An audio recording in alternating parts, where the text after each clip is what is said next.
हाँ जी दोस्तों, हम अपन लोग आज क्या करेंगे, हम इस लेक्चर के अंदर सीए फाइनल इनडायरेक्ट टैक्स का एक टॉपिक इनपुट टैक्स क्रेडिट जो कि काफ़ी ज़्यादा वेटेज रखता है उसका रिवीजन करेंगे।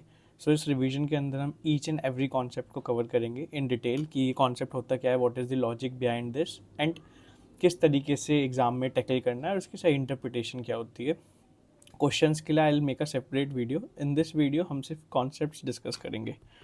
हमारी अप्रोच क्या होगी।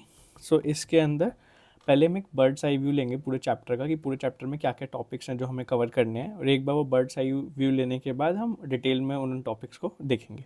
तो अगर एक बर्ड्स आई व्यू देखा जाए इस चैप्टर का कि इस चैप्टर में बेसिकली टॉपिक क्या क्या हैं, क्या क्या सेक्शंस कवर होते हैं, क्या क्या रूल्स हमें कवर करने हैं।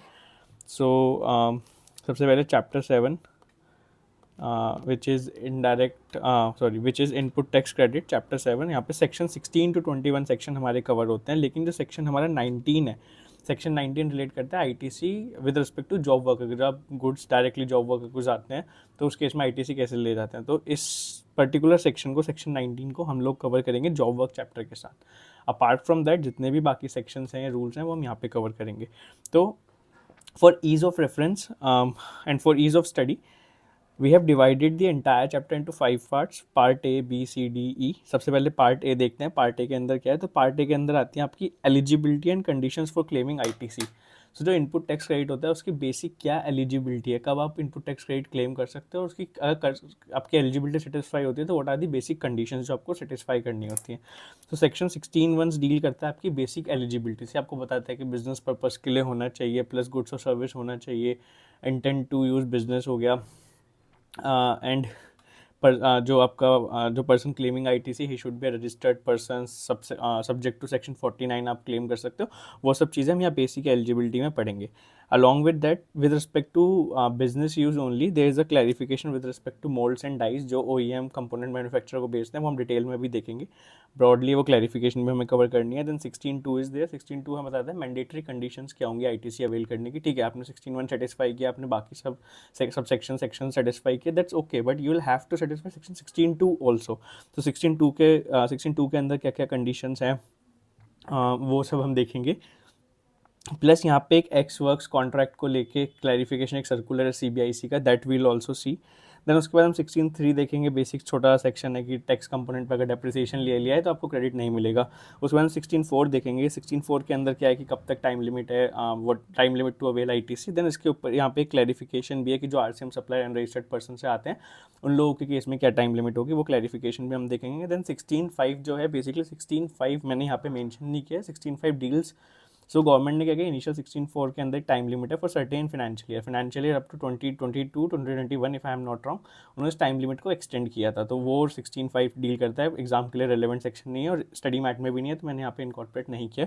देन 16.6 एक न्यूली इंट्रोड्यूस सेक्शन है, नॉट दिस अटेम्प्ट, थोड़ा पहले ही इंट्रोड्यूस हुआ है। ये बताता है कि अगर आपका रजिस्ट्रेशन कैंसिलेशन हो गया था एंड फिर बाद में रिवोक हुआ, तो कैंसिलेशन से लेकर रिवोकेशन के बीच में जो टाइम पीरियड था, अगर उसमें आपकी कोई भी पर्टिकुलर इन्वॉइस के रेस्पेक्ट में आईटीसी लेने की टाइम लिमिट एक्सपायर हो गई है, तो उस केस में आप कैसे आईटीसी ले सकते हो, what are the extended time limit for you, वो हम 16.6 में देखेंगे। Then certain relevant rule 36 and जो भी रिलेवेंट रूल है वो हम यहाँ पे देखेंगे।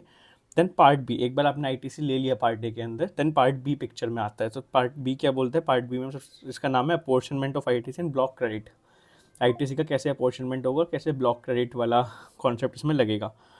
तो सबसे पहले इसमें सेक्शन है, सेक्शन 17 सबसेक्शन 1 है। सेक्शन 17 सबसेक्शन 1 बोलता है कि आपका पार्टली अगर बिजनेस है, पार्टली नॉन बिजनेस पर्पज़ के लिए आपने जिन गुड्स पे आईटीसी लिया था, अगर उन्होंने partly business and partly non business के लिए आपने यूज़ किया है, तो जितना आपने पार्टली बिजनेस किया आपको उतना ही आईटीसी मिलेगा, नॉन बिजनेस वाले का आपको आईटीसी रिवर्स करना पड़ेगा। With respect to then exempt supply they section 17.2 बोलते हैं कि जो अगर आपने गुड्स एंड सर्विसेज जिनके ऊपर आपने आईटीसी लिया है, अगर वो आपने पार्टली एग्जाम्प्ट सप्लाई के लिए यूज़ करें, पार्टली टैक्सेबल के लिए यूज़ करें, तो आपको जो क्रेडिट है वो सिर्फ पार्टली जो आपने टैक्सेबल के लिए यूज़ करें उनके रेस्पेक्ट में मिलेगा, बाकी आपको रिवर्स करना पड़ेगा।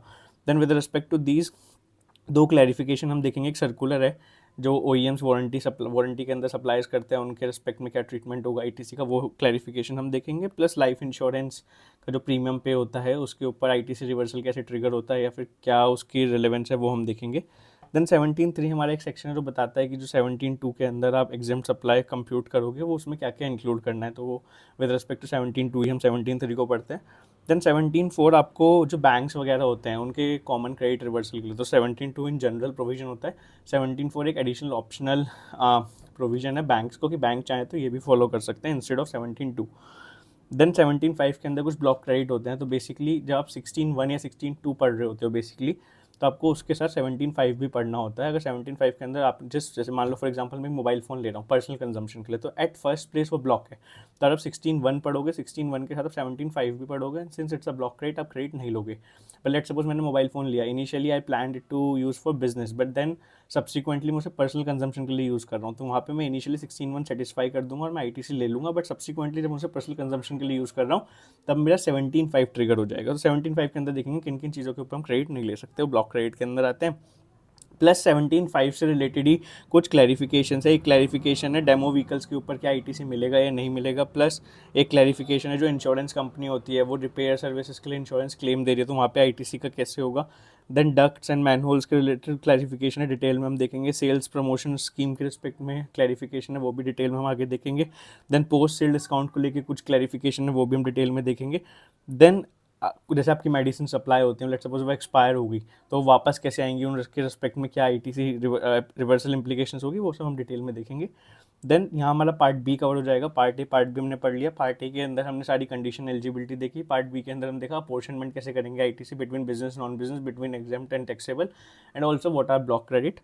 देन पार्ट सी के अंदर हम देखेंगे कि आईटीसी कुछ स्पेशल सर्कमस्टेंसेस, जो अभी तक हमने प्रोविजन पढ़े, जो अभी तक हमने ब्रीफली देखे, वो जनरल नेचर के प्रोविजन थे। अब स्पेशल सर्कमस्टेंसेस कैसे कि मैं आज तक रजिस्टर्ड नहीं था, अब मैं रजिस्ट्रेशन ले रहा हूँ, तो जो मेरा स्टॉक है उसके आईटीसी का क्या होगा। मैं आज तक कंपोजिशन स्कीम में था, अब मैं रेगुलर स्कीम में जा रहा हूँ, तो उसके आईटीसी का क्या होगा।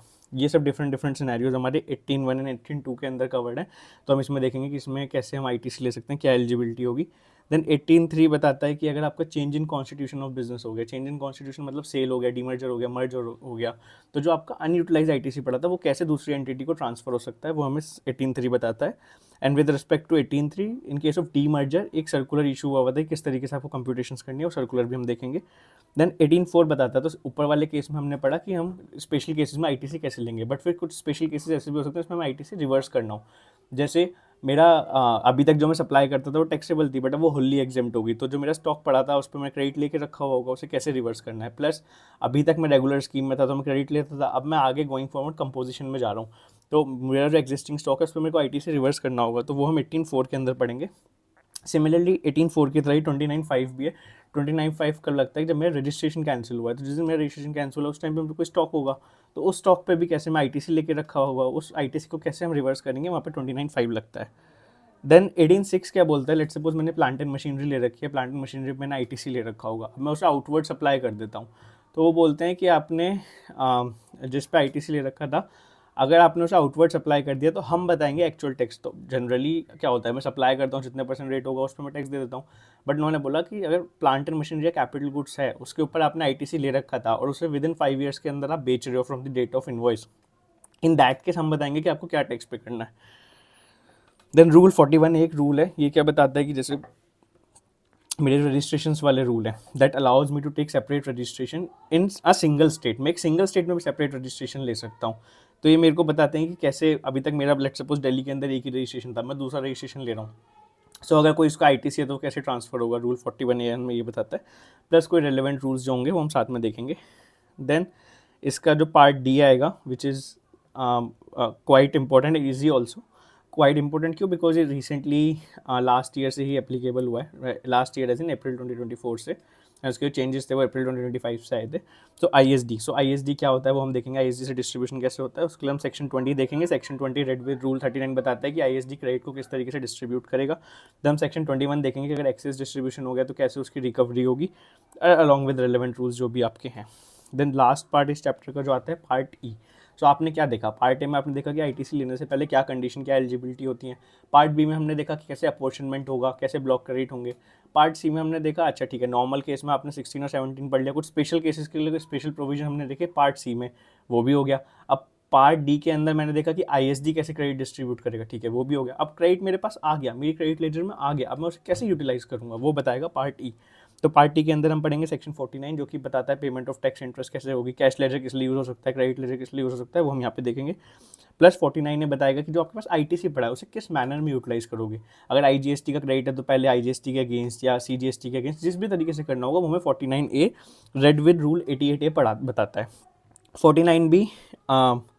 49A हमें बताता है कि जो यूटिलाइजेशन ऑफ आईटीसी और सब्जेक्ट टू कंडीशंस है। सब्जेक्ट टू कंडीशन 86A की एक कंडीशन है, 86B की एक कंडीशन है, और अलग रेलेवेंट रूल्स में भी कंडीशन है। ऑर्डर ऑफ यूटिलाइजेशन में 49B बताता है, तो 49B के साथ पढ़ेंगे रूल 88A, तो बताएगा क्या ऑर्डर ऑफ यूटिलाइजेशन रहेगा। सो this is the bird eye view. तो ये मैंने बहुत क्विकली बताया बिकॉज इसका सिर्फ पर्पस ये था कि एक आपको चैप्टर शुरू करने से पहले ये पता चल जाए कि इस चैप्टर में है क्या क्या। तो हम स्टार्ट करेंगे पार्ट ए से। इसमें मैं क्या रेफर कर रहा हूँ, इसमें मैंने नोट्स बनाए हैं खुद। तो जो मेरा बेस मटेरियल है दैट इज़ स्टडी मटेरियल। उसके अलावा मेरे को कहीं पे अगर लगा है कि यहाँ पे कुछ एडिशन होना चाहिए तो मैंने अपने नोट्स में वो एडिशन किया है, प्रेजेंटेशन स्टूडेंट फ्रेंडली मैनर में की है, एंड 100% स्टडी मटेरियल कवर्ड है, not even a single concept I have skipped. So इस चीज़ से आप रेस्ट एश्योर्ड रह सकते हैं। प्लस ये जो नोट्स हैं, ये जो लेक्चर है, this is fully updated for May 2026 students. So अभी तक आईसीआई ने ऑफिशियली अमेंडमेंट स्टैट्यूटरी अपडेट नहीं निकाला है May 2026 के लिए, बट टिल जून 2025 तक का जो अपडेटेड था वो आईसीआई ने निकाल दिया था फॉर जनवरी 2026 स्टूडेंट।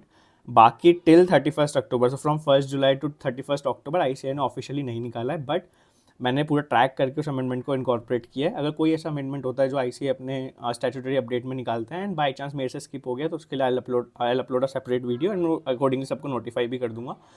प्लस अगर कुछ ऐसा होता है कि वो अमेंडमेंट मैंने इनकॉर्पोरेट किया है बट आईसीआई ने स्किप कर दिया, तो काफ़ी सारी अमेंडमेंट होती है जो आईसीआई स्किप कर देता है, नॉट काफ़ी सारी बट सम अमेंडमेंट ऐसी होती है जो आईसीआई को लगता है कि ठीक है इट्स मोर ऑफ क्लैरिफिकेटरी नेचर, तो वो छोड़ देते हैं उसे। तो ऐसा कोई कुछ होगा तो वो भी आई नोटिफाई यू फॉर September 26। तो आपके लिए जो अमेंडमेंट एप्लीकेबल होती है September 26 के लिए वो 28 फरवरी 2026 तक के लिए होंगी। ये मटेरियल जो अपडेटेड है दिस इज टिल 31 अक्टूबर 2025। तो नो डाउट May 26 के लिए इट्स फुल्ली अपडेटेड। September 26 के लिए जो एडिशनल अमेंडमेंट्स या कुछ भी एडिशंस डिलीशंस होंगे दैट आई अपलोड सेपरेटली, सो उसमें कोई इशू नहीं है, सो दैट आई अपलोड। पर इस वीडियो का आप रेफर कर सकते हैं आप, क्योंकि मेजर जो सेक्शन है वो सेम ही रहेंगे, थोड़ा बहुत सर्कुलर वगैरह कुछ नया आ सकता है, फंडामेंटली तो provisions would be same only. Now starting with main topic, so we'll start with section 16। सो देखते हैं सेक्शन 16 क्या बोलता है। एंड जस्ट रेस्ट अश्योर्ड, बहुत अच्छा चैप्टर है, बहुत कॉन्सेप्चुअल चैप्टर है, अच्छी खासी वेटेज है और उतना कुछ इसमें डिफिकल्ट नहीं है। जस्ट आपको कॉन्सेप्चुअली ढंग से अंडरस्टैंड करना है कि चैप्टर बोलता क्या है, उसकी इंटेंट क्या है। तो सबसे पहले जो हम स्टार्ट करेंगे we will start with part A, eligibility and conditions for claiming ITC. इसमें भी सबसे पहले हम देखेंगे सेक्शन 16(1) क्या बोलता है। तो 16(1) की बेसिकली हेडिंग क्या है कि एलिजिबिलिटी फॉर क्लेमिंग आईटीसी। तो बेसिक एलिजिबिलिटी क्या है आपकी वो 16(1) बताएगा। तो 16(1) सबसे पहले जो बोलता है वो बोलता है every registered person is entitled to ITC of GST charge on inward supply. तो यहाँ पे ना एक बार ये सेक्शन पढ़ाने से पहले मैं कुछ एक बेसिक चीज़ आपको बता देता हूँ, वो आगे इस सेक्शन को समझने के लिए इजी रहेगी। सबसे पहले रजिस्टर्ड पर्सन होता क्या है।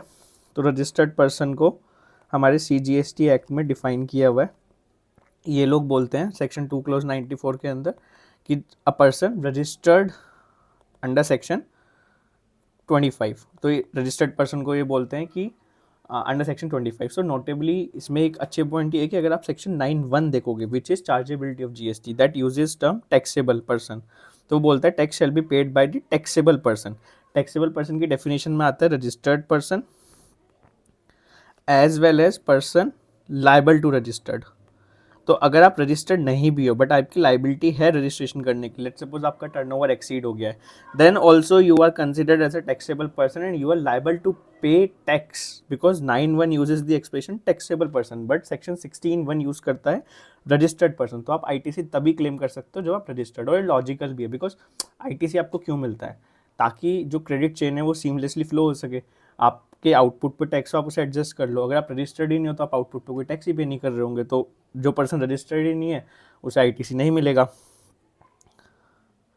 ठीक है, so registered person, now coming back to this section, so it says registered person सब एंटाइटल्ड टू आईटीसी। अभी हम देखेंगे कि आईटीसी का मतलब क्या होता है। Of GST charge on inward supply, we'll also see inward supply क्या, गुड्स एंड सर्विसेज।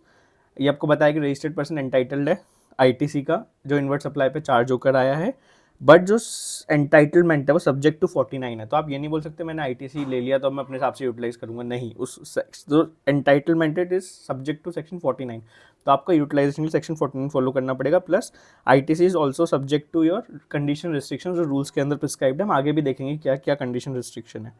एंड जो आपका आईटीसी है वो, ये बहुत इंपॉर्टेंट चीज़ है, वो आईटीसी है आपको तभी मिलेगा जब आपके जो गुड्स और सर्विसेज जो आपने इनवर्ट सप्लाई में लिए हैं, दे आर आइदर यूज्ड और इंटेंडेड फॉर बिजनेस। सो जो आपने गुड्स और सर्विसेज लिए हैं, या तो आप एक्चुअल में यूज़ कर रहे हो या फिर अभी आपको एक्चुअल यूसेज नहीं पता, बट आपके इंटेंशन उन्हें बिजनेस के लिए यूज़ करने के लिए, तभी आपको आईटीसी मिलेगा।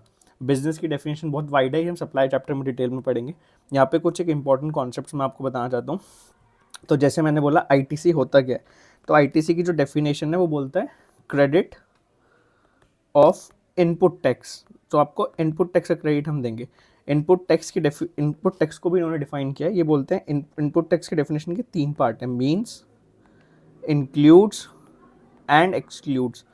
तो जो इनपुट टैक्स की डेफिनेशन है उसके मीन्स पार्ट में ये लोग क्या बोलते हैं, मीन्स मतलब इसका मतलब ये होगा, मीन्स के अंदर ये बोलते हैं जो आपका सेंट्रल टैक्स है, जो आपका स्टेट टैक्स है, जो आपका यूनियन टेरिटरी टैक्स है, जो आपका इंटीग्रेटेड टैक्स है, charge on supply made to him, charge on supply made to him कौन है यहाँ पे, रेसिपिएंट, जो कि आपका आईटीसी ले रहा होगा। इंक्लूड्स के पार्ट के अंदर ये 2 चीज़ें बोलते हैं, ब्रॉडली 2 चीज़ें बोलते हैं। एक तो ये बोलते हैं जो आईजीएसटी आप इम्पोर्ट ऑफ गुड्स पे कर आए हो, वो भी आपका इनपुट टैक्स है। प्लस जो आपका टैक्स पेबल अंडर आरसीएम है, पेबल अंडर आरसीएम, वो भी आपका इनपुट टैक्स है। So why import of goods, why not import of service, because import of service तो आरसीएम में आता है। तो जब मैंने यहाँ लिख दिया कि टैक्स पेबल अंडर आरसीएम, तो इम्पोर्ट ऑफ सर्विस का जो टैक्स है वो भी मेरा इनपुट टैक्स बन गया। एक्सक्लूड्स में क्या बोलते हैं कि कोई भी टैक्स अगर आपने कंपोजिशन स्कीम के अंदर पे किया है, टैक्स पेड अंडर कंपोजिशन, तो उसका आपको क्रेडिट मिलता ही नहीं है, तो इसे इन्होंने इनपुट टैक्स की डेफिनेशन से भी बाहर रखा है। So this is your input tax की डेफिनेशन। नाउ इसमें एक दूसरा जो कॉन्सेप्ट है जो वहाँ पे लिखा था, इनवर्ट सप्लाई। सो इनवर्ट सप्लाई की डेफिनेशन ऑल्दो इतनी रिलेवेंट नहीं है, बट ठीक है, जब हम पढ़ रहे हैं तो हम इसे पूरा ही देख सकते हैं। तो ये क्या बोलता है, इनवर्ट सप्लाई की डेफिनेशन बोलती है मीन्स, एक्सक्लूसिव डेफिनेशन ये बोलती है मीन्स रिसिप्ट ऑफ गुड्स और सर्विसेज, ठीक है। और इसके आगे लिखते हैं वेदर बाय, या तो परचेज हो सकता है, एक्विजिशन हो सकता है, या आपका कोई भी एनी अदर मीन्स हो सकता है, एंड विद और विदाउट कंसिडरेशन, विद और विदाउट कंसिडरेशन। तो मान लो हमारी ट्रांजैक्शन शेड्यूल 1 वाली ट्रांजैक्शन है, कोई भी उसके अंदर कंसिडरेशन इन्वॉल्व नहीं है, ए ने बी को, दोनों रिलेटेड पार्टी सप्लाई किया without consideration, so it deem supply है शेड्यूल 1 के अंदर। अब बी क्या आईटीसी ले सकता है, तो हाँ ले सकता है, बिकॉज इनवर्ट सप्लाई की डेफिनेशन वो लिख देते हैं विद और without consideration. So even though consideration नहीं है बट स्टिल वो इनवर्ट सप्लाई क्वालिफाई होता है, एंड देयरफॉर आपको इसका क्रेडिट मिल जाएगा। देन हमने एक चीज़ देखी कि प्रोविजन बोलता है कि एंटाइटलमेंट आपका सब्जेक्ट टू 49 होगा। 49 क्या है, 49 बताता है कि आप इलेक्ट्रॉनिक कैश लेजर से क्या क्या पेमेंट कर सकते हो और इलेक्ट्रॉनिक क्रेडिट लेजर से आप क्या क्या पेमेंट कर सकते हो। इलेक्ट्रॉनिक क्रेडिट लेजर में वो बोलता है कि आप सिर्फ इससे आउटपुट टैक्स पे कर सकते हो। सो बेसिकली वो बोलना चाह रहे हैं कि जो भी आप क्रेडिट लोगे उसका यूटिलाइजेशन सेक्शन 49 कवर करेगा, और इसलिए जो आपका 16 है, 16 सबसेक्शन 1 है, that is made subject to your section 49। Then जो चीज़ें उन्होंने यूज़ करी हैं उसमें यूज़ करी है आपकी goods services. So goods and services की डेफिनेशन में यहाँ पे डिस्कस नहीं कर रहा, हम सप्लाई चैप्टर में डिस्कस करेंगे, बट ये डिफाइंड है और यहाँ पे इस चैप्टर में कोई डिस्प्यूट भी नहीं आएगा विद रिस्पेक्ट टू डेफिनेशन, तो इसलिए हम इसे उस चैप्टर के साथ ही करेंगे। देन सेकेंड चीज़ उसमें लिखी थी जो हमने अभी पढ़ा, यूज्ड और इंटेंडेड टू यूज़। तो हो सकता है आप एक्चुअल यूज़ या फिर इंटेंशन टू यूज़ आपकी बिजनेस की होनी चाहिए। बिजनेस की डेफिनेशन भी बहुत वाइड है, वो मैंने बोला ही, वो हम रेस्पेक्टिव चैप्टर में सप्लाई के अंदर पढ़ेंगे, ठीक है। और यहाँ पे एक जो इम्पोर्टेंट बात है, आपका आईटीसी जो है, it, I will show it from the book only to save time. So if you see here, ITC can be claimed based on an intention to use goods for business. If later used for non-business, ITC must be reversed. तो ये क्या बोल रहे हैं कि आप जब ITC claim कर रहे हो, अगर आपके उस टाइम पे इंटेंशन भी है बिजनेस में यूज़ करने की, तो भी आप ITC क्लेम कर सकते हो। सब्सिक्वेंटली अगर एक्चुअली आपने अपने इंटेंट के हिसाब से उसे बिजनेस के लिए यूज़ नहीं किया, इन दैट केस 17(1) या 17(5) का रिवर्सल ट्रिगर हो सकता है। As applicable. देन इसके बाद इन्होंने एक सर्कुलर मोल्ड्स एंड डाइज का दिया, तो इसे समझने के लिए हम एक एग्जांपल लेते हैं। सो यहाँ पे हम एग्जांपल लेते हैं, there is an OEM। OEM क्या होता है? Original equipment manufacture. जैसे अगर एग्जांपल ले लो टाटा मोटर्स, जो कि कार बनाते हैं, असेंबल करते हैं बेसिकली। देन ये होता है कंपोनेंट मैन्युफैक्चर। तो ये कार मैन्युफैक्चर, टाटा मोटर्स वगैरह, ये लोग क्या करते हैं, डिफरेंट डिफरेंट मैन्युफैक्चरर से, डिफरेंट डिफरेंट कंपोनेंट मैन्युफैक्चर से पार्ट्स मंगाते हैं, बनवाते हैं उनसे, एंड उन्हें असेंबल करके कार बना के बेचते हैं। सो लेट सपोज हमारे केस में जो कंपोनेंट मैन्युफैक्चर है साइड मिरर्स बनाता है, ठीक है। अब मेरा जो OEM है, OEM जो है मेरा, ये कॉन्ट्रैक्ट में एंटर करता है कंपोनेंट मैन्युफैक्चरर के साथ। किस चीज़ का कॉन्ट्रैक्ट इसने करा? फॉर साइड मिरर, कि मेरे को साइड मिरर चाहिए।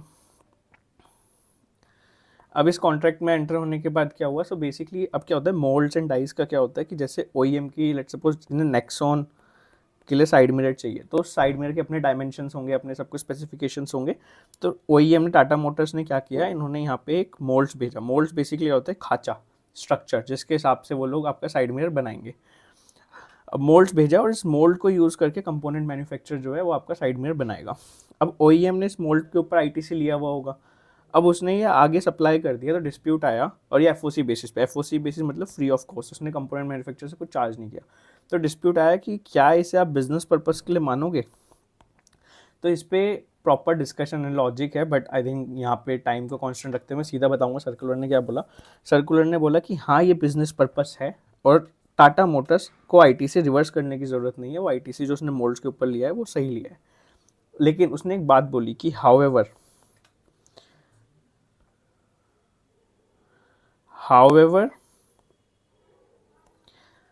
अगर जो आपका कॉन्ट्रैक्ट था, जो OEM का कंपोनेंट मैन्युफैक्चरर के साथ कॉन्ट्रैक्ट था, अगर उस कॉन्ट्रैक्ट के अंदर ये लिखा हुआ था कि जो ये आपका कंपोनेंट मैन्युफैक्चरर है वो अपने मोल्ड्स एंड डाइज यूज़ करेगा, और वो कॉन्ट्रैक्ट के अंदर लिखा हुआ था, मतलब मोल्ड्स एंड डाइज की लाइबिलिटी कंपोनेंट मैन्युफैक्चरर की थी, वो अपने यूज़ करेगा। उसके बावजूद भी अगर OEM ने सप्लाई करे moulds and dies free of cost, in that case हम मानेंगे कि बिजनेस पर्पस नहीं है, बिकॉज अल्टीमेटली जब कॉन्ट्रैक्ट उसका था उसे करना चाहिए था, आप क्यों कर रहे हो? तो आप नॉन बिजनेस एक्टिविटी कर रहे हो, ऑर्डिनरी कोर्स ऑफ बिजनेस में होती नहीं है। तो उस केस में ये लोग बोलते हैं कि यहाँ पे टाटा मोटर्स को मोल्ड्स के ऊपर जो उसने ITC लिया है वो ITC रिवर्स करना पड़ेगा, तो यहाँ पे उसे ITC नहीं मिलेगा विद रिस्पेक्ट टू दिस।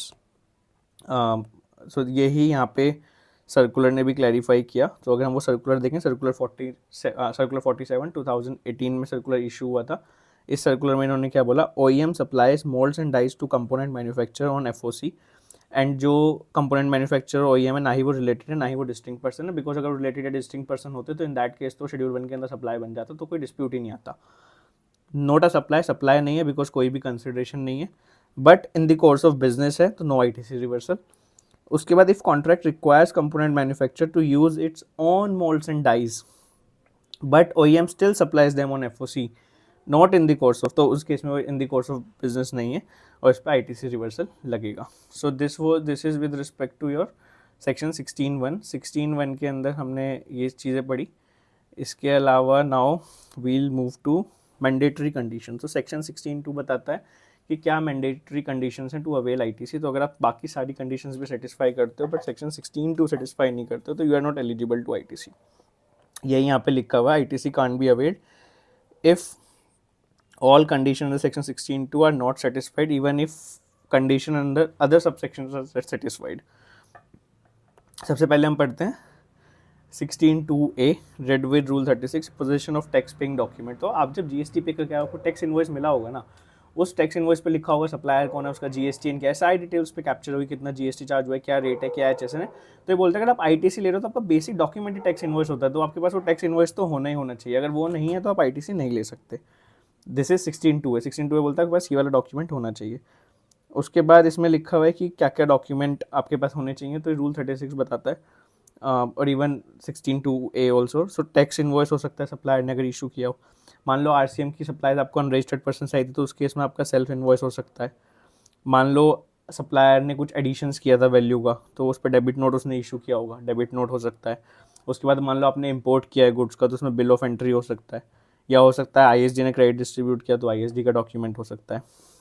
उसके बाद mandatory details to be captured on the invoice. तो रूल 36 बोलता है सो बेसिकली जो डिटेल्स हैं that is the responsibility of supplier, कि सप्लायर वो सारी डिटेल्स कैप्चर करके दे इनवॉइस के ऊपर। तो बट इसमें क्या बोला है कि देखो सारी डिटेल अगर वो नहीं करता है तो सप्लायर के ऊपर पेनल्टी लगेगी, that's a different thing. But जब आप आईटीसी ले रहे हो बीइंग अ रेसिपिएंट, कुछ सर्टेन डिटेल्स हैं वो तो मैंडेटरी उस पर होनी चाहिए इनवॉइस के ऊपर। अगर इनवॉइस के ऊपर वो मैंडेटरी डिटेल्स भी नहीं है तो हम आपको आईटीसी नहीं देंगे। तो वो रूल 36 के अंदर उन्होंने क्या बोला कि जो अमाउंट ऑफ टैक्स चार्ज है भाई वो तो क्लियरली दिखना चाहिए ना यार, आप टैक्स ही नहीं दिखा रहे तो आप कैसे क्रेडिट लोगे। गुड्स का डिस्क्रिप्शन होना चाहिए बिकॉज उन्हें अल्टीमेटली देखना है ब्लॉक क्रेडिट तो नहीं है या ऐसा कुछ तो केस नहीं है। उसके बाद वो बोल रहा है वैल्यू ऑफ सप्लाई होनी चाहिए, तो वो भी देखना चाहेंगे कि एक्चुअल में वैल्यू ऑफ सप्लाई है क्या है, प्रोविजन से क्या है। जीएसटीएन होना चाहिए सप्लायर का भी, रेसिपिएंट का भी, और अगर आपका इंटर स्टेट सप्लाई है तो आपका प्लेस ऑफ सप्लाई भी मेंशन होना चाहिए इनवॉइस के ऊपर। उसके बाद रूल 36(3) एक बात बोलता है कि अगर फ्रॉड केसेस में 74 के अंदर आपने टैक्स पे किया तो उसका क्रेडिट नहीं मिलेगा। So this is this. Then come section 16(2)AA। 16(2)AA क्या बोलता है कि अब इसमें ना बेसिक प्रोसेस क्या होता है, एक बार मैं आपको वो बता देता हूँ क्लैरिटी के लिए। तो ये मेरा सप्लायर है, ठीक है, और यहाँ मेरा रेसिपिएंट है। सप्लायर क्या करेगा, जितने भी उसने एक टैक्स पीरियड के अंदर, एक मंथ के अंदर आउटवर्ड सप्लाईज करी है, जितनी भी सेल्स करी है, वो अपनी GSTR 1 में दिखाएगा। ये 37 सेक्शन 37 सबसेक्शन 1 के अंदर ही is required to furnish those details in GSTR 1। अब इस GSTR 1 के बेसिस पे पोर्टल में एक ऑटोमेटिकली स्टेटमेंट जनरेट होगा GSTR 2 भी फॉर द रेसिपिएंट। इसके अंदर परचेज की डिटेल बताएगा और इन परचेज के ऊपर क्या ITC बनता है वो दिखाएगा। रेसिपिएंट जब अपनी GSTR 3 भी फाइल करेगा तो वो अपना ITC अवेल कर लेगा। तो 16(2)AA क्या बोलता है कि आपको एक कंडीशन उसने बताई कि आप तभी हम ITC देंगे जब जिस ट्रांजैक्शन के रिस्पेक्ट में आप, जिस इनवॉइस के रिस्पेक्ट में आप ITC ले रहे हो वो सप्लायर ने अपने GSTR 1 में डाल दिया है, प्लस आपको GSTR 2 भी में वो रिफ्लेक्ट हो रहा है, तभी आप ले सकते हो। तो this is what 16(2)AA says. So it says invoice debit note furnished by supplier in GSTR 1 and reflected in 2B, तो आपको फुल ITC मिल जाएगा। अगर GSTR 1 में नहीं डाला और आपकी 2B में नहीं आया तो उसमें आपको कोई ITC नहीं मिलेगा। एंड अब क्या होता है, मान लो मेरा मंथ 1 के अंदर उसने इनवॉइस नहीं डाला, मेरी लेट्स सपोज अप्रैल की सेल थी और अप्रैल की सेल थी मेरी सप्लायर की।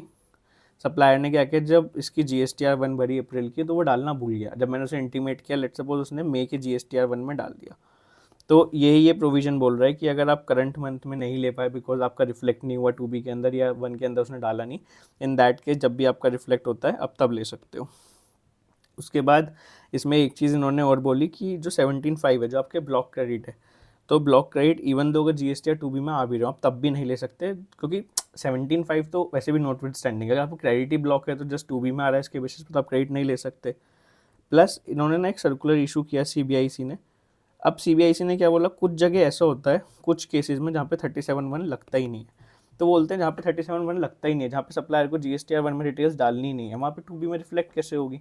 तो इसमें रेसिपिएंट का तो कोई फॉल्ट नहीं है बिकॉज 37(1) में अगर कवर्ड नहीं है सप्लायर तो इट्स नॉट रेसिपिएंट्स फॉल्ट। तो उन्होंने एक सर्कुलर इशू किया, तो उन्होंने बोला कि जैसे इम्पोर्ट्स के केस में, इम्पोर्ट बाहर वाली पार्टी थोड़ी GSTR 1 भरेगी, वो तो घंटा नहीं भरेगी, तो उसे आपको उसमें हम ये कंडीशन नहीं लगाएंगे। इम्पोर्ट्स के केसेस में 2B में नहीं भी आ रहा तो आप ITC ले सकते हो।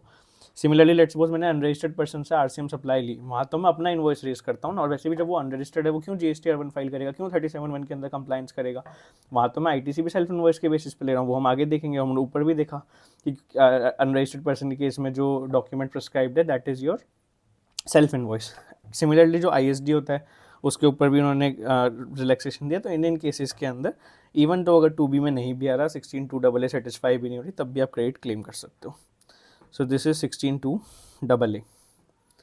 Now coming to 16(2)B। 16(2)B बहुत नॉर्मल कंडीशन है, वैसे तो ये नहीं भी होनी चाहिए बिकॉज अगर आप इनवर्ट सप्लाई की डेफिनेशन देखोगे तो वो इनवर्ट सप्लाई हमने देखी थी receipt of goods and services. So same चीज़ ये भी बोल रहा है कि जो रिसिपेंट है जो क्रेडिट ले रहा है उसने अल्टीमेटली गुड्स तो रिसीव कर लिया, अदरवाइज क्रेडिट नहीं ले सकता।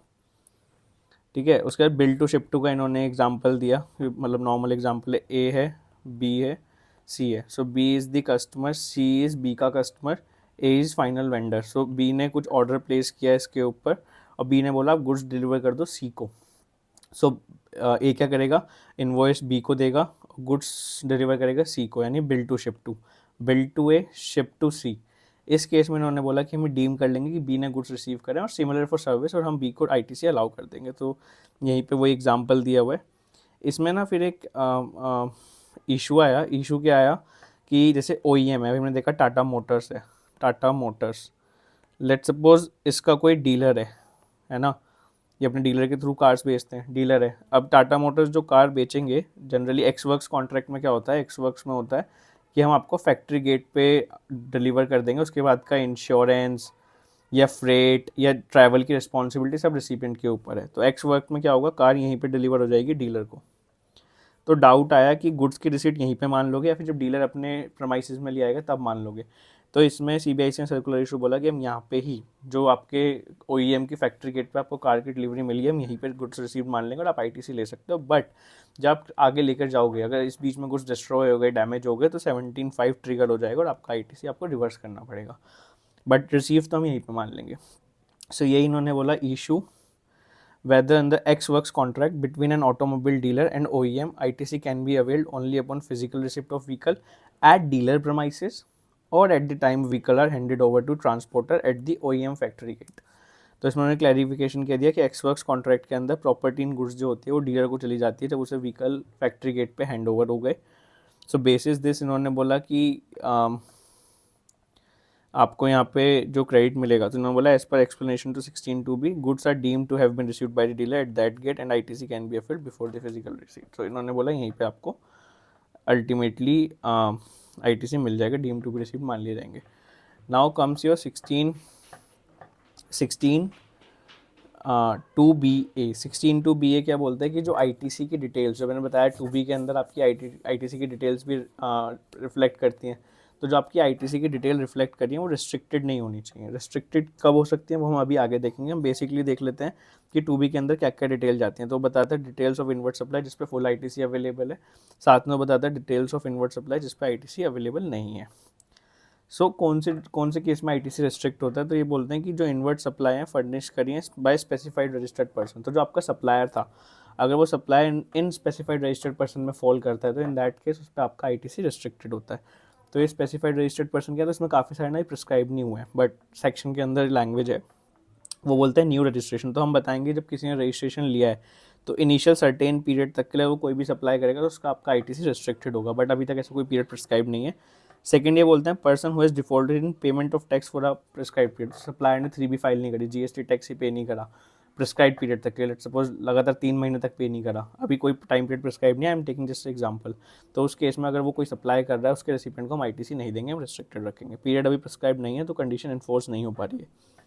Person whose output tax as per GSTR1 exceeds tax paid in GSTR2 beyond. तो ये बोलता है आपने GSTR1 में दिखाया था आपकी सप्लाई 1 लाख की हुई है, उसके ऊपर 18,000 टैक्स बनता है, बट आप 3B के अंदर सिर्फ 10,000 टैक्स पे कर रहे हो। तो इन्होंने बोला कि अगर ऐसा केस है जहाँ पे आपका 3B का टैक्स जो आपने पे किया है वो कम है GSTR1 के टैक्स से, प्लस जो डिफरेंस है वो एक प्रिस्क्राइब लिमिट को क्रॉस करता है, तो इन दैट केस आपके रेसिपिएंट को ITC नहीं मिलेगा, बट उन्होंने लिमिट अभी तक प्रिस्क्राइब नहीं करी है। उसके बाद ये बोलते हैं कि अगर आपका जो सप्लायर है, आपके सप्लायर ने एक्सेस ITC ले रखा है, जितना उसके 2B में आ रहा था उससे भी ज़्यादा ITC ले रखा है, तो जो सप्लायर का रेसिपिएंट है जो आप, वो हम आपका ITC भी रोक देंगे। ठीक है, और ये बताते हैं कि कितनी जो डिफरेंस है 2B 3B का, वो कितना डिफरेंस है प्लस कितने पीरियड तक के लिए, तो ये प्रिस्क्राइब नहीं है। Plus person who has defaulted and discharging tax liability under 49(12) rule 86B बोलता है कि आपको एटलीस्ट 99% कैश के थ्रू पे करना है, सॉरी आपको एटलीस्ट 1% कैश के थ्रू पे करना है, कैश लेजर के थ्रू। तो अगर आपने इस कंडीशन का वायलेशन किया है आपके सप्लायर ने, तो आपके रेसिपिएंट को भी ITC नहीं देंगे हम। उसके बाद एनी अदर स्पेसिफाइड क्लास, तो यहाँ पे सेक्शन में ऑल्दो दे रखा है, बट काफ़ी सारे पीरियड्स एंड लिमिट्स में प्रिस्क्राइब्ड ही नहीं है, तो प्रैक्टिकली एनफोर्स नहीं हो पाता। Now section 16(2)(c). So this condition, I think, one of the most disputed condition of GST as well as erstwhile law. Presently अगर बात करें तो काफ़ी सारी हाई कोर्ट्स ने इसे रेड डाउन कर दिया है। रेड डाउन का मतलब क्या होता है, उसका सेक्शन की उस एप्लीकेबिलिटी को लिमिट कर देना। तो अभी हम सेक्शन पढ़ेंगे, बताऊंगा कैसे रेड डाउन किया है। प्लस सुप्रीम कोर्ट का एक जजमेंट है शांति किरण, लेटेस्ट आया था, ऑल्दो ये दिल्ली वैट का पुराना केस है, बट उसमें भी सेम प्रोविजन होता था, तो वहाँ पर उन्होंने इस प्रोविजन को स्ट्रक डाउन कर दिया, रेड डाउन कर दिया। बट लॉ के अंदर ये कंडीशन है, हमें फॉलो करनी है एग्ज़ाम पर्सपेक्टिव से। ये सिर्फ एक प्रैक्टिकल अंडरस्टैंडिंग के लिए था कि प्रैक्टिकली इसमें बहुत केस चल रहे हैं, आधे से ज़्यादा जीएसटी का डिस्प्यूट इसी पे है, या तो इस पे या 2B वाले केस पे। बट एग्ज़ाम में आपको जो इसमें लिखा है वही करना है। तो 16(2)(c) क्या बोलता है, subject to section 41 ITC can be availed only if the suppliers actually paid tax. आपके सप्लायर ने आपको सप्लाई किया, आपसे टैक्स कलेक्ट कर लिया, बट गवर्नमेंट को पे ही नहीं करा, उस केस में हम आपको ITC नहीं देंगे रेसिपिएंट को। ये 16(2)(c) बोलता है। इसे रेड डाउन कैसे किया, हाई कोर्ट्स ने बोला है कि जहाँ पे रेसिपिएंट आपका जो है वो बोनाफाइड ही है, कि उसका कोई फॉल्ट ही नहीं था, उसने तो टैक्स भी पे किया और उसे पता भी नहीं था सप्लायर डिफ़ॉल्टर है, तो उसे आप वहाँ पे ITC दो। बट अगर एग्ज़ाम में आता है तो भाई बोनाफाइड हो या कुछ भी हो, अगर सप्लायर ने टैक्स पे गवर्नमेंट को नहीं किया है तो ITC नहीं मिलेगा, बिकॉज इन केस लॉज को ITC अपने स्टडी मैट में नहीं लेता है, बिकॉज डिस्प्यूटेड है।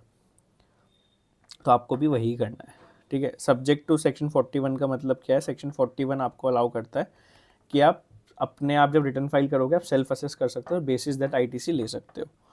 तो 41 ये बताता है, तो ये बोलता है कि 41 के अंदर आप सेल्फ असेस कर सकते हो, उसके ITC ले लोगे। इसका एक्चुअल रिलेवेंस क्या है वो अभी आगे बताता हूँ मैं, ठीक है। उसके बाद सेल्फ असेस, अब यहाँ पे हम 41 में देखते हैं। तो 41 क्या बोलता है, every registered person shall avail self assessed eligible ITC in his return subject to prescribe condition restriction credit so availed. तो क्या बोल रहा है, आप सेल्फ अवेल कर लो पहले, ठीक है। सप्लायर ने टैक्स पे किया है नहीं किया है, आपने इन्वॉइस दिया है, आपने आपके पास इन्वॉइस है, आपने टैक्स पे किया है, 2B में रिफ्लेक्ट हुआ है, वो सब सेल्फ असेस करके आप क्रेडिट ले लो। 41(1) ये बोलता है आपने क्रेडिट ले लिया। उसके बाद आगे क्या बोलता है, वो बोलता है इन्वॉइस, अब वो शायद अगले महीने फर्निश कर दे सप्लायर, उससे अगले महीने कर दे, उससे अगले महीने टैक्स पे कर दे। अब नहीं करता है तो कब तक नहीं करता है, कब तक आपको देखना है। तो ये बोल रहा है कि अगर इन्वॉइस डेबिट नोट सप्लायर ने GSTR 1 में दे दिया था तो रेसिपिएंट ITC अवेल कर सकता है। भाई आपके 2B में आ गया तो अवेल कर लो, सेल्फ अवेल करके। Even if supplier has not filed 3B file नहीं किया, मतलब उसने अभी तक टैक्स पे नहीं किया है, तो भी आप ले लो। अभी तो आपने ले लिया, अब हम सप्लायर को टाइम दे रहे हैं कि वो जिस साल में, अगर आपका फिनेंशियल ईयर 23-24 का केस है, तो हम उसे टाइम दे रहे हैं जो 30 सितंबर तक का, 30 सितंबर 2024।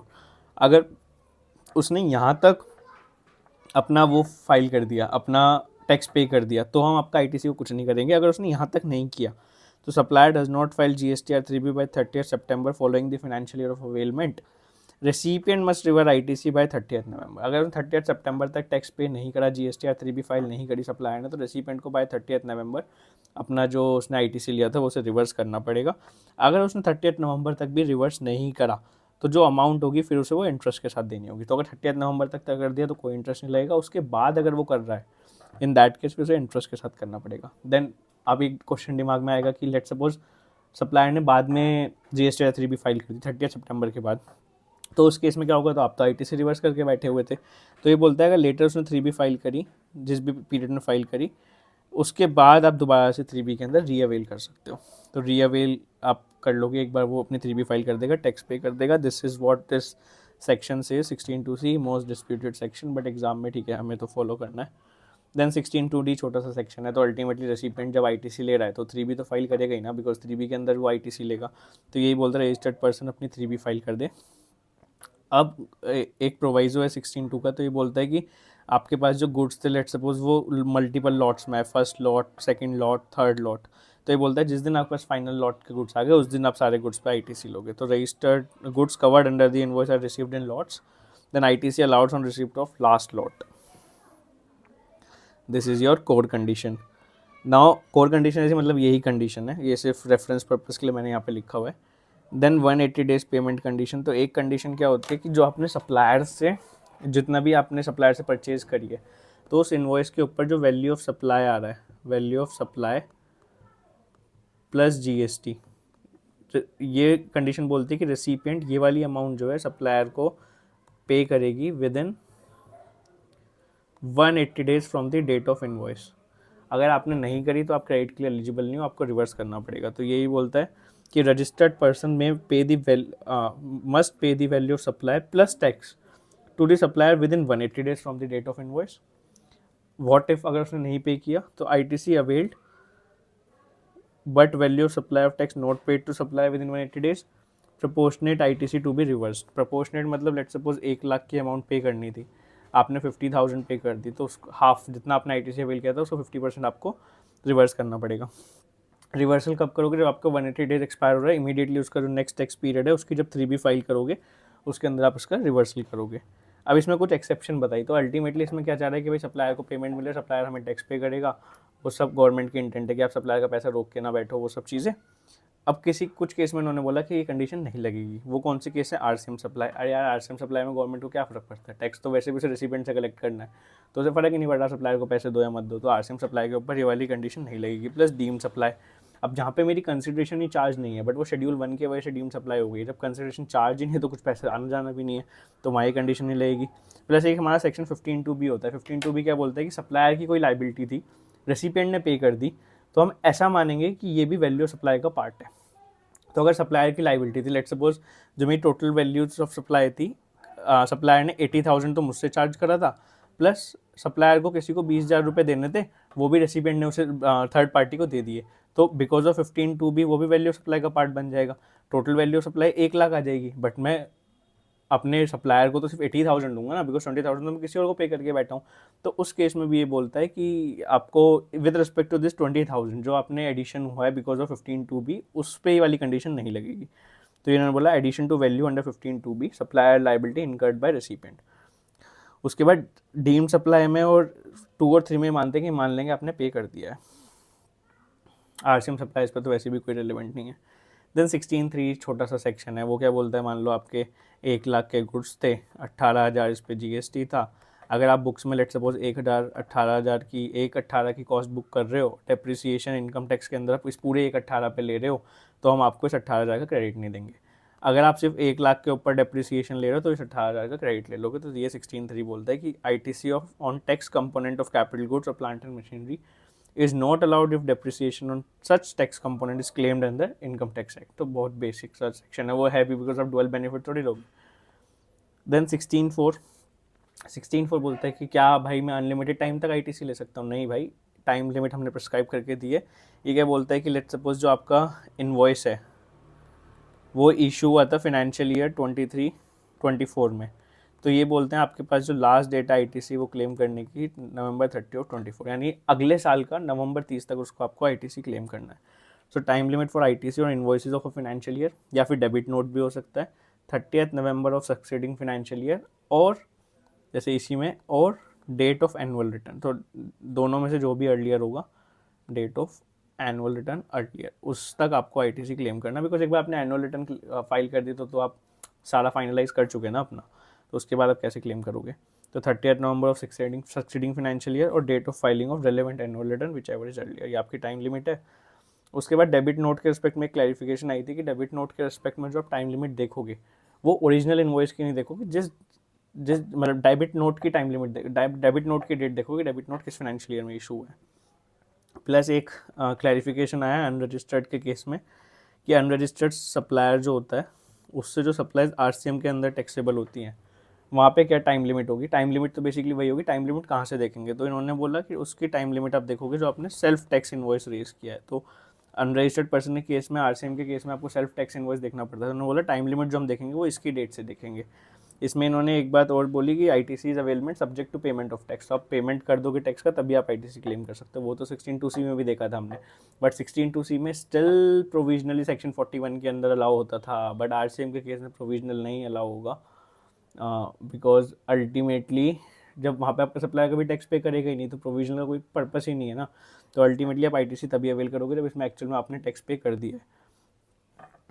उसके बाद let suppose time of supply, मैंने लेट इन्वॉइस, अब सेल्फ इन्वॉइस तो मेरे हाथ में है ना भाई, मैं लेट भी इशू कर सकता हूँ। अब टाइम ऑफ सप्लाई मेरी अप्रैल की थी, मैं सेल्फ टैक्स इन्वॉइस इशू कर रहा हूँ अगस्त में, सो इन दैट केस आपको इंटरेस्ट करना होगा, इंटरेस्ट पे करना होगा। ITC आपको स्टिल मिल जाएगा। ITC अब भी सेल्फ टैक्स इन्वॉइस की डेट से देखेंगे, बट आपको जो टैक्स आपने पे किया उस पर इंटरेस्ट देना पड़ेगा। प्लस डिलेड इन्वॉइस है तो 122 के अंदर एक नई पेनल्टी लाए थे इस वाले केस के लिए, तो आपको पेनल्टी भी लग सकती है। अब 16(6) क्या बोलता है? इसका केस लेते हैं। तो मिस्टर एक्स है, ठीक है, मिस्टर एक्स लेट सपोज अप्रैल 2024 में मिस्टर एक्स का रजिस्ट्रेशन कैंसिल हो गया, और एक ये लेते हैं फाइनेंशियल ईयर 2023-24, यानी इससे पहले वाले फाइनेंशियल ईयर में उनके पास एक 1,00,000 रुपये का इन्वॉइस था जिस पे 18,000 GST लगा हुआ था। ये इन्वॉइस लेट सपोज उनके पास आया था मार्च 2024 में, बट उन्हें अभी तक गुड्स रिसीव नहीं हुए थे, तो उन्होंने मार्च 24 की 3B में इस पर ITC क्लेम नहीं किया। अब अप्रैल 24 में ड्यू टू सम रीजंस उनका रजिस्ट्रेशन कैंसिल हो गया। इधर जुलाई 24 में जब वो बैठे हुए थे तब उन्हें वो वाले गुड्स मिले, सो गुड्स रिसीव हो गए। अब वो एलिजिबल हो गए ITC लेने के लिए जुलाई 24 के अंदर, बट जुलाई 24 में तो उनका रजिस्ट्रेशन कैंसिल्ड है, वो ITC कैसे नहीं ले सकते। अब लेट सपोज क्या हुआ, दिसंबर 24 में उन्होंने अपना केस वगैरह किया, सब कुछ किया, उनका कैंसिलेशन का जो रिवोकेशन हो गया, मतलब कैंसिलेशन उन्होंने रिस्टोर कर दिया, GST दोबारा मिल गया। तो अब जब दिसंबर 24 में दोबारा GST उनका एक्टिव हो गया, तो वो अप्रैल से लेके नवंबर तक की सारी रिटर्न अब भरेंगे। बट अब इनके केस में क्या हुआ, जो मेरी इसकी 18,000 की टाइम लिमिट थी, वो टाइम लिमिट थी 30 नवंबर ऑफ 2024 और annual return whichever is earlier, और 30 नवंबर तो जा चुकी है, यानी पहली डेट जा चुकी है, तो मैं अब ITC क्लेम कर ही नहीं सकता, मेरा तो टाइम निकल गया। आपके वजह से आपने कैंसिलेशन कर रखा था, आपने बाद में रिवोक किया, मेरा टाइम लिमिट गया निकल गया। तो इसे कैटर करने के लिए 16(6) लाए। 16(6) क्या बोले, इन्होंने बोला कि जब आप ये वाली रिटर्न भरोगे अप्रैल टू नवंबर 24 वाली, हम आपकी इस 30 नवंबर की टाइम लिमिट को उस डेट तक एक्सटेंड कर देंगे, प्रोवाइडेड दो कंडीशन सेटिस्फाई हो। दो कंडीशन क्या सेटिस्फाई, उन्होंने बोला कि सबसे पहले जो कैंसिलेशन पीरियड की रिटर्न है वो आप with in 30 days from revocation आप भर रहे हो। सेकंड कंडीशन इज कि जो आपकी ओरिजिनल टाइम लिमिट थी, 30 नवंबर वाली टाइम लिमिट थी, जिस दिन कैंसिलेशन हुआ था उस दिन ये बची हुई थी। तो हमारे केस में अप्रैल 24 में कैंसिलेशन हुआ था, मेरी टाइम लिमिट थी 30 नवंबर 24, तो जब कैंसिलेशन हुआ मेरे पास टाइम था ITC क्लेम करने का, तो हाँ ये कंडीशन भी सेटिस्फाई होती है।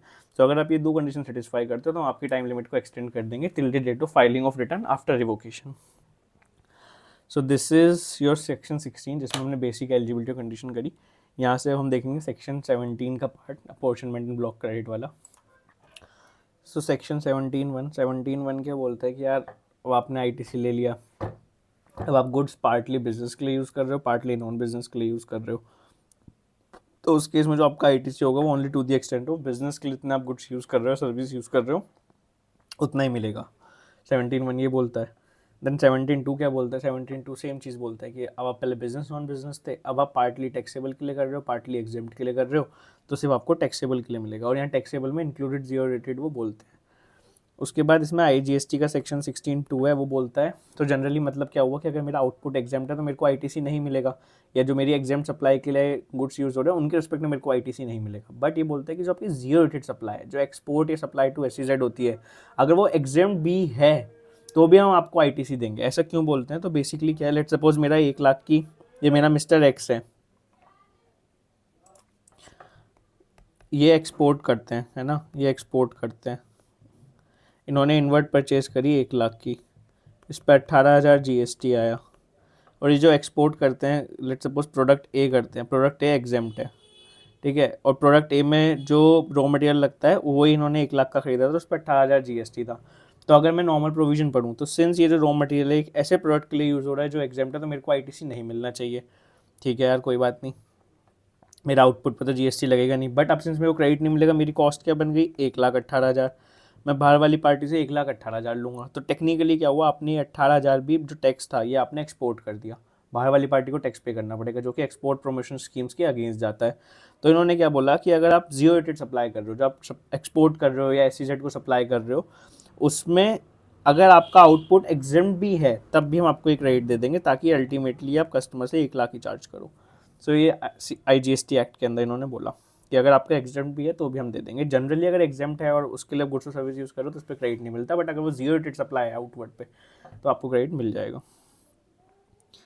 देन इस पे इन्होंने एक क्लैरिफिकेशन इशू किया। क्लैरिफिकेशन क्या इशू किया, इसका एक एग्जांपल ले लेते हैं। तो जैसे यहाँ पे एक OEM है, सबसे पहला केस जो इसमें है, और यहाँ पे कस्टमर है, ठीक है, और सेम एग्जांपल ले लेते हैं, टाटा मोटर्स है, इन्होंने कार्स सेल करी लेट्स सपोज 10 लाख की। अब क्या हुआ, लेटर ऑन कार की कोई भी पार्ट में दिक्कत आ गई, लेट्स सपोज क्लच प्लेट उसकी ख़राब हो गई। अभी कार वारंटी में थी, कस्टमर आया OEM के पास कि आप रिप्लेस करो, तो उन्होंने नई क्लच प्लेट डाल दी और उसका कोई भी चार्ज नहीं करा because it was under warranty. तो डिस्प्यूट ये जो आया, ये जो क्लच पार्ट है, तो यहाँ पे इन्होंने लिखा जो क्लच पार्ट है ये इसने आगे फ्री ऑफ कॉस्ट दी। तो सिंस फ्री ऑफ कॉस्ट दी तो उस पर कोई टैक्स नहीं लगा, तो आपका अगर आउटपुट पर टैक्स नहीं लगा तो टाटा मोटर्स को इस क्लच प्लेट का ITC मिलेगा। तो इन्होंने क्या बोला कि जो क्लच प्लेट की कॉस्ट है ना यार, जब आपने 10 लाख बेसिकली चार्ज करे कस्टमर से, तो आपने उसमें वारंटी वाली एस्टिमेट कर लिया। और ये होता है अकाउंटिंग में भी हम पढ़ते हैं और बाकी सब चीज़ों में भी होता है। जब आप कोई भी प्रोडक्ट की कॉस्ट लेते हो तो आप एस्टिमेटेड भी देते हो कि कितने वारंटी क्लेम्स आएंगे, उसकी कॉस्ट में फैक्टर इन करते हो। सो आपने वो फैक्टर इन ऑलरेडी कर रखे, तो टेक्निकली आपने क्लच प्लेट फ्री में नहीं दी, आपने इसके लिए चार्ज करा, जब आपने ओरिजिनल सप्लाई करी थी तभी चार्ज कर लिया, तो इसलिए इसके ऊपर कोई आईटीसी रिवर्सल नहीं आएगा। सो यही इन्होंने बोला कि whether an OEM providing replacement of goods or part or repair service under warranty without charging any separate consideration is required to reverse ITC in respect of such warranty supplies. तो उन्होंने बोला no ITC reversal is required as the cost of warranty or replacement is included in the original taxable value and such warranty supplies are not exempt. और ये exempt भी नहीं है ना, just because आप outward चार्ज नहीं कर रहे इसका मतलब ये नहीं है। फिर इसके बाद इन्होंने कुछ क्या करा, कुछ केसेस इन्होंने और अच्छे दिए। सो इन्होंने दिए कुछ cases, I will just show you. तो यहाँ पे इन्होंने क्या किया, इससे बेटर है हम यहाँ पे समझ लेते हैं इसे। सो सबसे पहले कुछ केसेस हम लेते हैं, है ना। अभी तक हमने लिया था नॉर्मल केस, अब हम लेते हैं यहाँ पे OEM है ना। यहाँ पे आपका OEM मेरा टाटा मोटर्स है, यहाँ पे मेरा डीलर है जिसके थ्रू मैं अपने व्हीकल्स बेचता हूँ, कार्स बेचता हूँ, यहाँ मेरा कस्टमर है, ठीक है। तो अब इन्होंने कुछ केसेस इसमें लिए, वो केसेस हम देख लेते हैं क्या क्या केसेस है। सबसे पहला केस लिया थर्ड पार्टी इशूइंग इनवॉइस, ठीक है। कस्टमर को हमने वही कार बेची, 10 लाख की बेची। अब उस पार्ट्स में कोई दिक्कत आया तो ये डीलर के पास आया कि यार आप मेरी क्लच प्लेट चेंज कर दो, मेरा तो वारंटी के अंदर था। अब डीलर ने क्या कर रखा था, डीलर के पास क्लच प्लेट्स ऑलरेडी अपने स्टॉक में भी होंगी, और अगर स्टॉक में नहीं है तो हो सकता है थर्ड पार्टी से वो मार्केट से खरीदे। उसने खरीदी, उसने क्लच प्लेट इसमें लगाई और कस्टमर को दे दी, एंड जो एक क्लच प्लेट उसने लगाई उसका इन्वॉइस उसने दे दिया टाटा मोटर्स को। तो उसने बोला कि आपकी वारंटी की वजह से मेरे को पार्ट रिप्लेस करना पड़ा, तो अब आप मेरे को पैसा दो इस पार्ट का। तो इसमें जो डाउट आया, जो इसमें डिस्प्यूट आया, वो ये आया कि जो डिस्ट्रीब्यूटर है, डीलर है, जिसने क्लच प्लेट लगाई, उसने कस्टमर से तो कुछ चार्ज नहीं किया, तो क्या उसे आईटीसी रिवर्स करना पड़ेगा। तो इसमें इन्होंने बोला कि यार देखो, typical bill to ship to है काइंड ऑफ, कि बिल टू डीलर क्या करेगा, बिल टैक्स इनवॉइस दे रहा है उसे डीलर को, एंड गुड्स फिट करके दे रहा है कस्टमर के उसमें। तो उन्होंने बोला इसमें तो कुछ भी नहीं है, यहाँ पे आप टैक्स इनवॉइस दे रहे हो, उस टैक्स इनवॉइस के ऊपर जीएसटी पे करो, प्लस जो आपने कस्टमर को गुड्स दिए वो तो टेक्निकली आपने सप्लाई करी मैन्युफैक्चर को, OEM को सप्लाई आपने इनवॉइस उसे किया, तो अल्टीमेटली माना जाएगा उसे सप्लाई मिली, उसने आपसे बोला था कि गुड्स आप कस्टमर के उसमें लगा दो। तो ये बोला GST is payable by distributor on supply made to manufacture. क्योंकि सप्लाई मेड टू मैन्युफैक्चर क्यों है, क्योंकि आपने अल्टीमेटली बिल तो उसी किया है और उसी की लाइबिलिटी थी। तो आपने बेसिकली बिल टू आपने किया है OEM को, और शिप टू या फिर जो गुड्स आपने इंस्टॉल करे हैं वो कस्टमर के उसमें करें। तो आपने अल्टीमेट सप्लाई किसे करी है, अल्टीमेट तो OEM को ही करी है, यानी मैन्युफैक्चर को। The manufacture is entitle to avail ITC। तो इस टैक्स इनवॉइस के ऊपर आपने जीएसटी लगाया होगा, उसका वो ITC ले लेगा, and no ITC reversal is required by distributor, because आपने फ्री में थोड़ी दिया, अल्टीमेटली आपने भी तो चार्ज ही किया है। वो बात लगे आपने मैन्युफैक्चरर से चार्ज किया है, और अगर आप कंसिडरेशन की डेफिनेशन भी देखोगे तो रेसिपिएंट भी पे कर सकता है और एनी अदर पर्सन भी पे कर सकता है, तो वहाँ भी वो फॉल करता है। देन सेकंड क्वेश्चन क्या आया, डिस्ट्रीब्यूशन रिक्विजिशंस वारंटी गुड्स और replacement who supplies them free of cost. अब इस केस में क्या कर रहा है, इस केस में उसने अपने गुड्स यूज़ नहीं करे। जब ये कस्टमर उसके पास आया ना, तो डीलर पहुंच गया टाटा मोटर्स के पास कि यार आपका कस्टमर आया है, मुझे नहीं पता, अपने गुड्स दो। तो टाटा मोटर्स ने कहा ठीक है हम गुड्स देते हैं। अब जो इन्होंने टाटा मोटर्स ने क्लच प्लेट इसे यहाँ पे दी, वो इसने FOC बेसिस पे दी, मतलब उसने कोई चार्ज नहीं करा डीलर से, डीलर ने उसे आगे लगा दिया। तो इन्होंने दोबारा पूछा कि क्या यहाँ पे टाटा मोटर्स को ITC रिवर्स करना पड़ेगा, नहीं रिवर्स करना पड़ेगा, उसने अल्टीमेटली वारंटी के अंदर लगाया ना, पहले वो खुद लगा रहा था, उसने डीलर के थ्रू लगवाया, तो उससे तो कोई फर्क पड़ेगा नहीं। तो similarly no GST is payable on such warranty replacement, GST भी पे नहीं होगा। GST पे क्यों नहीं होगा, बिकॉज जब आपने ओरिजिनल सेल करी थी उस टाइम पे जो 10 लाख की हमारी सेल वैल्यू थी, वहीं आपने वारंटी रिप्लेसमेंट की कंसिडर कर लिया था। जब आप वारंटी रिप्लेसमेंट को वहाँ ऑलरेडी कंसिडर कर चुके हो, दोबारा GST क्यों पे करना है। No GST is payable on such warranty replacement by the manufacturer and no ITC reversal is required by the distributor and the warranty, because वो तो अल्टीमेटली मैन्युफैक्चर से लेके कस्टमर को रिप्लेस कर रहा है, मैन्युफैक्चर की जो वारंटी ऑब्लिगेशन थी उसके अंदर, फ्री में तो कुछ नहीं कर रहा वो। देन डिस्ट्रीब्यूटर क्या करता है, अब डिस्ट्रीब्यूटर अपने पास से गुड्स को रिप्लेस कर देता है। अब बेसिकली क्या है इसमें क्या केस लिया है इन्होंने, क्या केस लिया है, लेट्स सपोज जो मैन्युफैक्चर था इसने in general 100 clutch plate dealer को बेच रखी थी। डीलर ने इसी में से एक क्लच प्लेट लेके कस्टमर की क्लच प्लेट चेंज कर दी। तो मैन्युफैक्चरर ने बोला यार एक काम करो, तूने मुझे 100 के पैसे देने थे ना, तो 100 छोड़, मैं तेरे को एक का क्रेडिट नोट रेज कर देता हूँ, तो अब तू मेरे को बस 99 के पैसे दे। तो इस केस में क्या होगा, जब सिंस मैन्युफैक्चरर ने क्रेडिट नोट रेज किया है तो मैन्युफैक्चरर अपनी टैक्स लाइबिलिटी को एडजस्ट कर लेगा, प्लस डीलर को आईटीसी रिवर्स करना पड़ेगा with respect to one. The manufacturer में adjust tax liability subject to distributor reversing the ITC availed. Then next case क्या होगा, जो हमने पढ़ा था कि वो टाटा मोटर्स के पास पहुंच गया कि मुझे गुड्स दो। इस केस में उसने क्या करा कि इस केस में पहले उसने अपने पास से सप्लाई कर दिया, अपने पास से क्लच प्लेट लगा दी। उसके बाद उसने बोला कि अब मेरा स्टॉक खत्म हो गया, आप मेरे को रिप्लेनिश कर दो, आप आपके लिए मैंने ये लगाया है, आप मेरे को दे दो। तो क्या फ़र्क पड़ रहा है, no GST is payable by replenishment because ultimately warranty obligation है, ओरिजिनल कंसिडरेशन में पैसा इन्वॉल्व था, तो कोई इस पर जीएसटी नहीं लगेगा। प्लस मैन्युफैक्चरर को आईटीसी रिवर्स करने की भी ज़रूरत नहीं है, बिकॉज ऐसे हमने ऊपर वाले केस में ही पढ़ा था, केस नंबर 1 में, कि अल्टीमेटली जो ओरिजिनल आपकी कॉस्ट थी उसके अंदर वो इंक्लूडेड था, तो ऐसा तो है नहीं फ्री में दे रहे हो। देन सेकंड केस क्या आया कि whether ITC available where distributor provides warranty repair services free to the customer but charges the manufacturer for repair service by issuing a tax invoice. तो हमने गुड्स के केस में क्या पढ़ा था कि अपना उसने स्टॉक सप्लाई कर दिया और टैक्स इनवॉइस मैन्युफैक्चरर को कर दिया। अभी सेम केस में इसमें गुड्स नहीं है, इसमें सर्विस है। उसने रिपेयर चार्जेस सर्विस चार्जेस से कुछ पैसा कलेक्ट किया होगा, पैसा कलेक्ट करना चाहिए था बट उसने कस्टमर से कलेक्ट ना करके टैक्स इनवॉइस सीधा मैन्युफैक्चरर को रेस कर दिया। तो सिमिलरली जो टैक्स इनवॉइस रेस किया और सप्लाई है आपकी, सप्लाई टू मैन्युफैक्चर, तो उसको आप उस पर आपको टैक्स पे करना होगा, प्लस आपको कोई आईटीसी रिवर्स करने की जरूरत भी नहीं है। GST is payable on such services and the manufacturer entitled to ITC।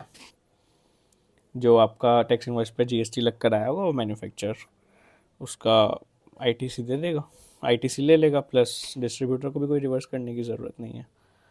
So this is 17(1), 17(2। Then a clarification जो गवर्नमेंट ने इशू करी थी, CBIC ने इशू करी थी। उसके बाद इसमें एक मेन जो इस चैप्टर का पार्ट है जो एग्ज़ाम में बहुत टेस्ट किया जाता है, रूल 42 एंड 43। 42 43 क्या है, रूल 42 डिस्कस करता है कि इनपुट एंड इनपुट सर्विसेज जो हमने ऊपर 17 to 17(1) में पढ़ा था ना, अगर वो इनपुट या इनपुट सर्विसेज बिजनेस या नॉन बिजनेस पर्पस के लिए यूज़ हो रहे हैं या फिर टैक्सेबल प्लस एग्जेम्प्ट के लिए यूज़ हो रहे हैं, तो आपको रिवर्सल किस रेशो में करना है, कैसे रिवर्सल करना है, रूल 42 बताता है। 43 क्या बताता है कि जो आपके कैपिटल गुड्स हैं, अगर वो ऐसे गुड्स हैं जो partly non business partly business के लिए यूज़ हो रहे हैं या फिर पार्टली टैक्सेबल पार्टली एग्जेम्प्ट के लिए यूज़ हो रहे हैं, तो उस केस में आपको रिवर्सल कैसे करना है वो रूल 43 बताता है। तो पहले रूल 42 देखते हैं। तो इसमें स्टेप बाय स्टेप हम चलेंगे, स्टेप बाय स्टेप समझेंगे कैसे कैसे करना है, फिर आपका क्वेश्चन सोल्व हो जाएगा। इसके जो क्वेश्चन है वो मैं एक सेपरेट वीडियो में पूरे चैप्टर के क्वेश्चन डालूंगा, तब इसके साथ डालूंगा, बिकॉज अदरवाइज ये वीडियो बहुत लेंदी हो जाएगा। तो इसमें क्या करना है, सबसे पहले स्टेप 1 के अंदर हमें कुछ नहीं करना, हमें कॉमन क्रेडिट निकालना है। कॉमन क्रेडिट की क्रेडिट होता है जिसका मैं बाइफिकेशन नहीं कर पा रहा कि ये टैक्सेबल में है या फिर आपका एग्जेम्प्ट के लिए। जैसे अब ऑडिट सर्विसेज है, ऑडिट सर्विसेज अगर मैंने ली, ऑडिट सर्विस के ऊपर क्रेडिट लिया, तो ऑडिट सर्विस तो पूरे बिजनेस के लिए मैंने ली ना, उसमें से कितना टैक्सेबल को पर्टेन करता है कितना एग्जाम्पल को मैं कैसे पता करूँगा।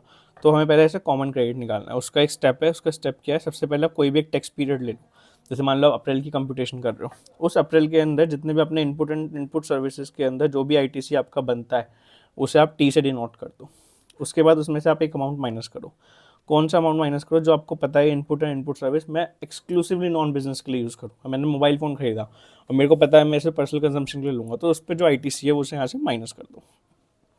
एक और चीज़ इसमें से माइनस करो जो आपको पता है एक्सक्लूसिवली एग्जाम सप्लाई के लिए यूज़ होगा। लेट सपोज मैं शू बनाता हूँ, वो शू मेरा एग्जाम्प्ट है, तो और मैं साथ स्लीपर्स बनाता हूँ वो मेरी एग्जाम्प्ट है, शू भी बनाता हूँ जो टैक्सेबल है। मैंने कोई रॉ मटेरियल लिया है जो कि सिर्फ स्लीपर पे ही यूज़ होगा, तो मेरे को पता है वो रॉ मटेरियल एक्सक्लूसिवली एग्जाम्प्ट के लिए यूज़ होगा, तो उस वाले आईटीसी को भी जो एक्सक्लूसिवली एग्जाम्प्ट वाला है उसे T2 डिनोट कर दो और उसे माइनस कर दो।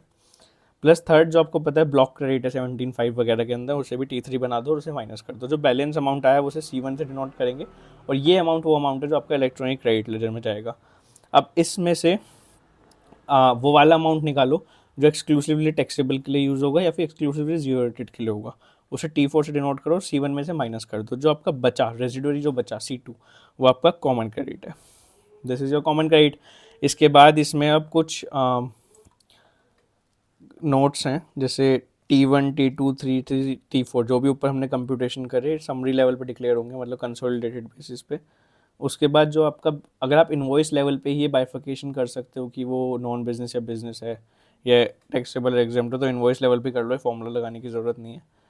उसके बाद जितना आपका C2 होगा, C2 में से आप कॉमन क्रेडिट का बाइफिकेशन करोगे कि एग्जाम सप्लाई में कितना है, टैक्सेबल में कितना है, तो जितना टैक्सेबल में होगा आप सिर्फ उतना ही क्रेडिट टेक्निकली ले सकते हो। एग्जाम्पल है, बहुत ईजी सा एग्जाम्पल है, ये खुद एक बार आप सेल्फ रीड कर लेना, स्टडी मैट का एग्जाम्पल है, इससे समझ आ जाएगा C2 C क्या है। बाकी अदरवाइज हम फुल फ्लेज क्वेश्चन करेंगे तो उससे तो समझ आएगा। अब आपके पास कॉमन क्रेडिट आ गया, आपको सेकंड चीज़ निकालनी है कि एग्जाम सप्लाई क्या है। एग्जाम सप्लाई कितनी है मेरी, एग्जाम सप्लाई के लिए फॉर्मूला है, एग्जाम सप्लाई के 3 पार्ट हैं। फर्स्ट चीज़ जो सेक्शन 2 क्लोज 47 बताता है, 2 क्लोज 47 कहता है आपकी nil rated supply exempt supply होंगी। नील रेटेड क्या होता है, जिनके रेट शेड्यूल, तो जीएसटी के रेट शेड्यूल हैं, रेट शेड्यूल के अंदर इसका 0% रेट है, उसे नील रेटेड सप्लाई होते हैं, वो भी एग्जाम सप्लाई मानी जाती है। प्लस कुछ में ऐसा होता है कि लेट्स सपोज रेट 12% है, बट सेक्शन 11 के अंदर गवर्नमेंट ने एग्जाम्पशन निकाल के उसे होली एग्जाम्प्ट कर रखा है, तो वो भी आपकी एग्जाम्प्ट होती है। प्लस नॉन टैक्सेबल, जैसे आपका alcoholic liquor for human consumption, petrol वगैरह जिनके ऊपर लेवी ही नहीं है, वो भी आपका एग्जाम सप्लाई माना जाता है। वो सब आपको तीनों ऐड करने हैं।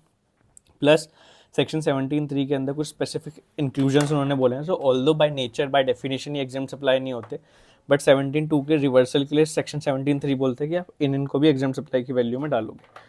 तो अगर आप कुछ भी आरसीएम सप्लाई कर रहे हो, कि आप कोई भी सप्लाई कर रहे हो जिसका टैक्स आगे रेसिपिएंट पे कर रहा है, तो उसे भी आप एग्जाम सप्लाई के लिए मानोगे जब ये रिवर्सल कंप्यूटेशन कर रहे हो उस टाइम पे। प्लस आप कोई सिक्योरिटीज़ में ट्रांजेक्शन कर रहे हो, तो सिक्योरिटीज़ जो होती है ना, वो आपकी गुड्स होती है ना सर्विस होती है, उन पर जीएसटी नहीं लगता, नो सप्लाई मानी जाती है। तो अगर कोई भी आप ट्रांजेक्शन सिक्योरिटी कर रहे हो तो सिंस वो नो सप्लाई है, वो एग्जाम सप्लाई भी नहीं होगा। बट 17(3) स्पेसिफिकली बोलता है कि उन ट्रांजेक्शन सिक्योरिटी की जो वैल्यू है आप उसे भी इंक्लूड करो। वैल्यू कितनी होगी उसे हम बोलेंगे 1% ऑफ सेल वैल्यू वाली वैल्यू आप इंक्लूड करो। Plus sale of land no supply है, उसको उन्होंने बोला उसकी भी स्टैम्प ड्यूटी वैल्यू आप मानो इस पर्पज़ के लिए। प्लस सेल ऑफ बिल्डिंग जो है सब्जेक्ट टू पैरा 5B, वो भी नॉन सप्लाई है, उसकी भी स्टैम्प ड्यूटी वैल्यू उन्होंने बोला। Plus supply of warehouse goods before clearance for home consumption, इसमें सिर्फ एक एंट्री आती है, value of supply of goods by DFS at arrival terminal. तो जब ड्यूटी फ्री शॉप होती है इंटरनेशनल एयरपोर्ट पे, इंटरनेशनल पैसेंजर अगर आ रहा है अराइवल टर्मिनल, डिपार्चर पे नहीं अराइवल पे, तो उसकी वैल्यू भी आप यहाँ पे इंक्लूड करो रिवर्सल कंप्यूट करते हुए।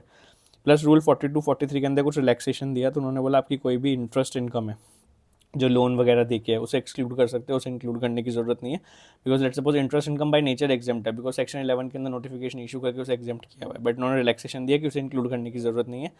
प्लस ड्यूटी क्रेडिट स्क्रिप्ट जो पहले होती थी और अब भी है, कि अगर आप ट्रांसफ़र कर रहे हो, इधर उधर शेयर कर रहे हो, तो उसकी जो सप्लाई है वो भी you can exclude, you should exclude. उसके बाद जिस पीरियड का आप रिवर्सल कर रहे हो, अगर उस टैक्स पीरियड के अंदर आपका कोई टर्नओवर ही नहीं है, एग्जाम सप्लाई वगैरह ही नहीं है, तो जो आप इमीडिएटली प्रीसीडिंग जो भी टैक्स पीरियड है जिसका डेटा आपके पास अवेलेबल है वो यूज़ कर सकते हो। प्लस जब आप एग्जाम सप्लाई निकालोगे, तो मैंने देखा ना, बताया यहाँ पे एग्जाम सप्लाई में नॉन टैक्सेबल भी होता है। तो लेट्स सपोज मेरा एल्कोहल है, एल्कोहल के ऊपर मेरा वैट भी लगता है, एक्साइज भी लगता है, तो जो मेरी वैल्यू आ रही होगी उसमें वैट और एक्साइज भी आ रहा होगा। तो इन्होंने यहाँ पे रिलैक्सेशन दिया 42-43 के अंदर कि जो आप एग्जाम सप्लाई लोगे उसमें central excise, state excise, CST, VAT कुछ भी आ रहा है तो वो लेने की ज़रूरत नहीं है, वो से आप एक्सक्लूड कर सकते हो। तो स्टेप 2 के अंदर आपने एग्जाम सप्लाई निकाल लिया, अब आप आओगे स्टेप 3 के अंदर जिसमें आप टर्नओवर इन अ स्टेट निकालोगे। सो टर्नओवर इन अ स्टेट को डिफाइन कर रखा है सेक्शन 2 क्लोज 112 के अंदर कि क्या होता है। उसके साथ साथ हम रूल 42-43 में जो एक्सक्लूजन है उनके साथ भी से पढ़ेंगे। तो सबसे पहले ये बोलता है कि aggregate value of all taxable supplies made from that GSTN। तो उस GSTN से जितनी भी टैक्सेबल सप्लाई कर रहे हो, चाहे वो इंटर स्टेट हो चाहे वो इंटर स्टेट सप्लाई हो, वो सब आप ऐड करो, excluding inward supply taxable under RCM। यार तो आप टर्नओवर निकाल रहे हो ना, आप इनवर्ट सप्लाई को तो वैसे भी ऐड नहीं करोगे, बट कोई कंफ्यूजन ना हो इसलिए उन्होंने बोला कि जो आपकी कोई भी इनवर्ट सप्लाई है जिसके ऊपर आप RCM में टैक्स पे कर रहे हो वो इसमें इंक्लूड नहीं होगा।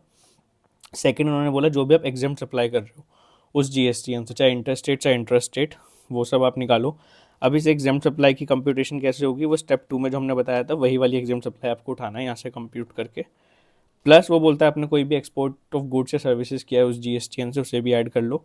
माइनस कर दो कोई भी सेंट्रल टैक्स, स्टेट टैक्स। तो सेक्शन 15 का भी जो आप वैल्यूएशन देखते हो वो बोलता है कोई भी टैक्स अगर आपने पे किया है other than central tax etcetera etcetera तो ही वैल्यू में आता है। तो central tax, union territory tax, ये तो मेरा वैसे भी वैल्यू में नहीं आते, बट स्टिल उन्होंने एक क्लैरिफिकेशन दिया कि आपको एक्सक्लूड करना है अगर ऊपर वाली वैल्यू में कोई भी टैक्स इंक्लूडेड था तो, इनमें से कोई भी टैक्स, ठीक है। प्लस सेम जब एग्जाम सप्लाई लूँगा यहाँ पे भी तो ऊपर से कंप्यूट किया तो सेंट्रल एक्साइज वगैरह तो खुद ही हट जाएगा। प्लस अब आपके पास क्या आ गया, कॉमन क्रेडिट आ गया आपके पास, एग्जाम सप्लाई का अमाउंट आ गया आपके पास, टर्नओवर इन स्टेट का अमाउंट आ गया।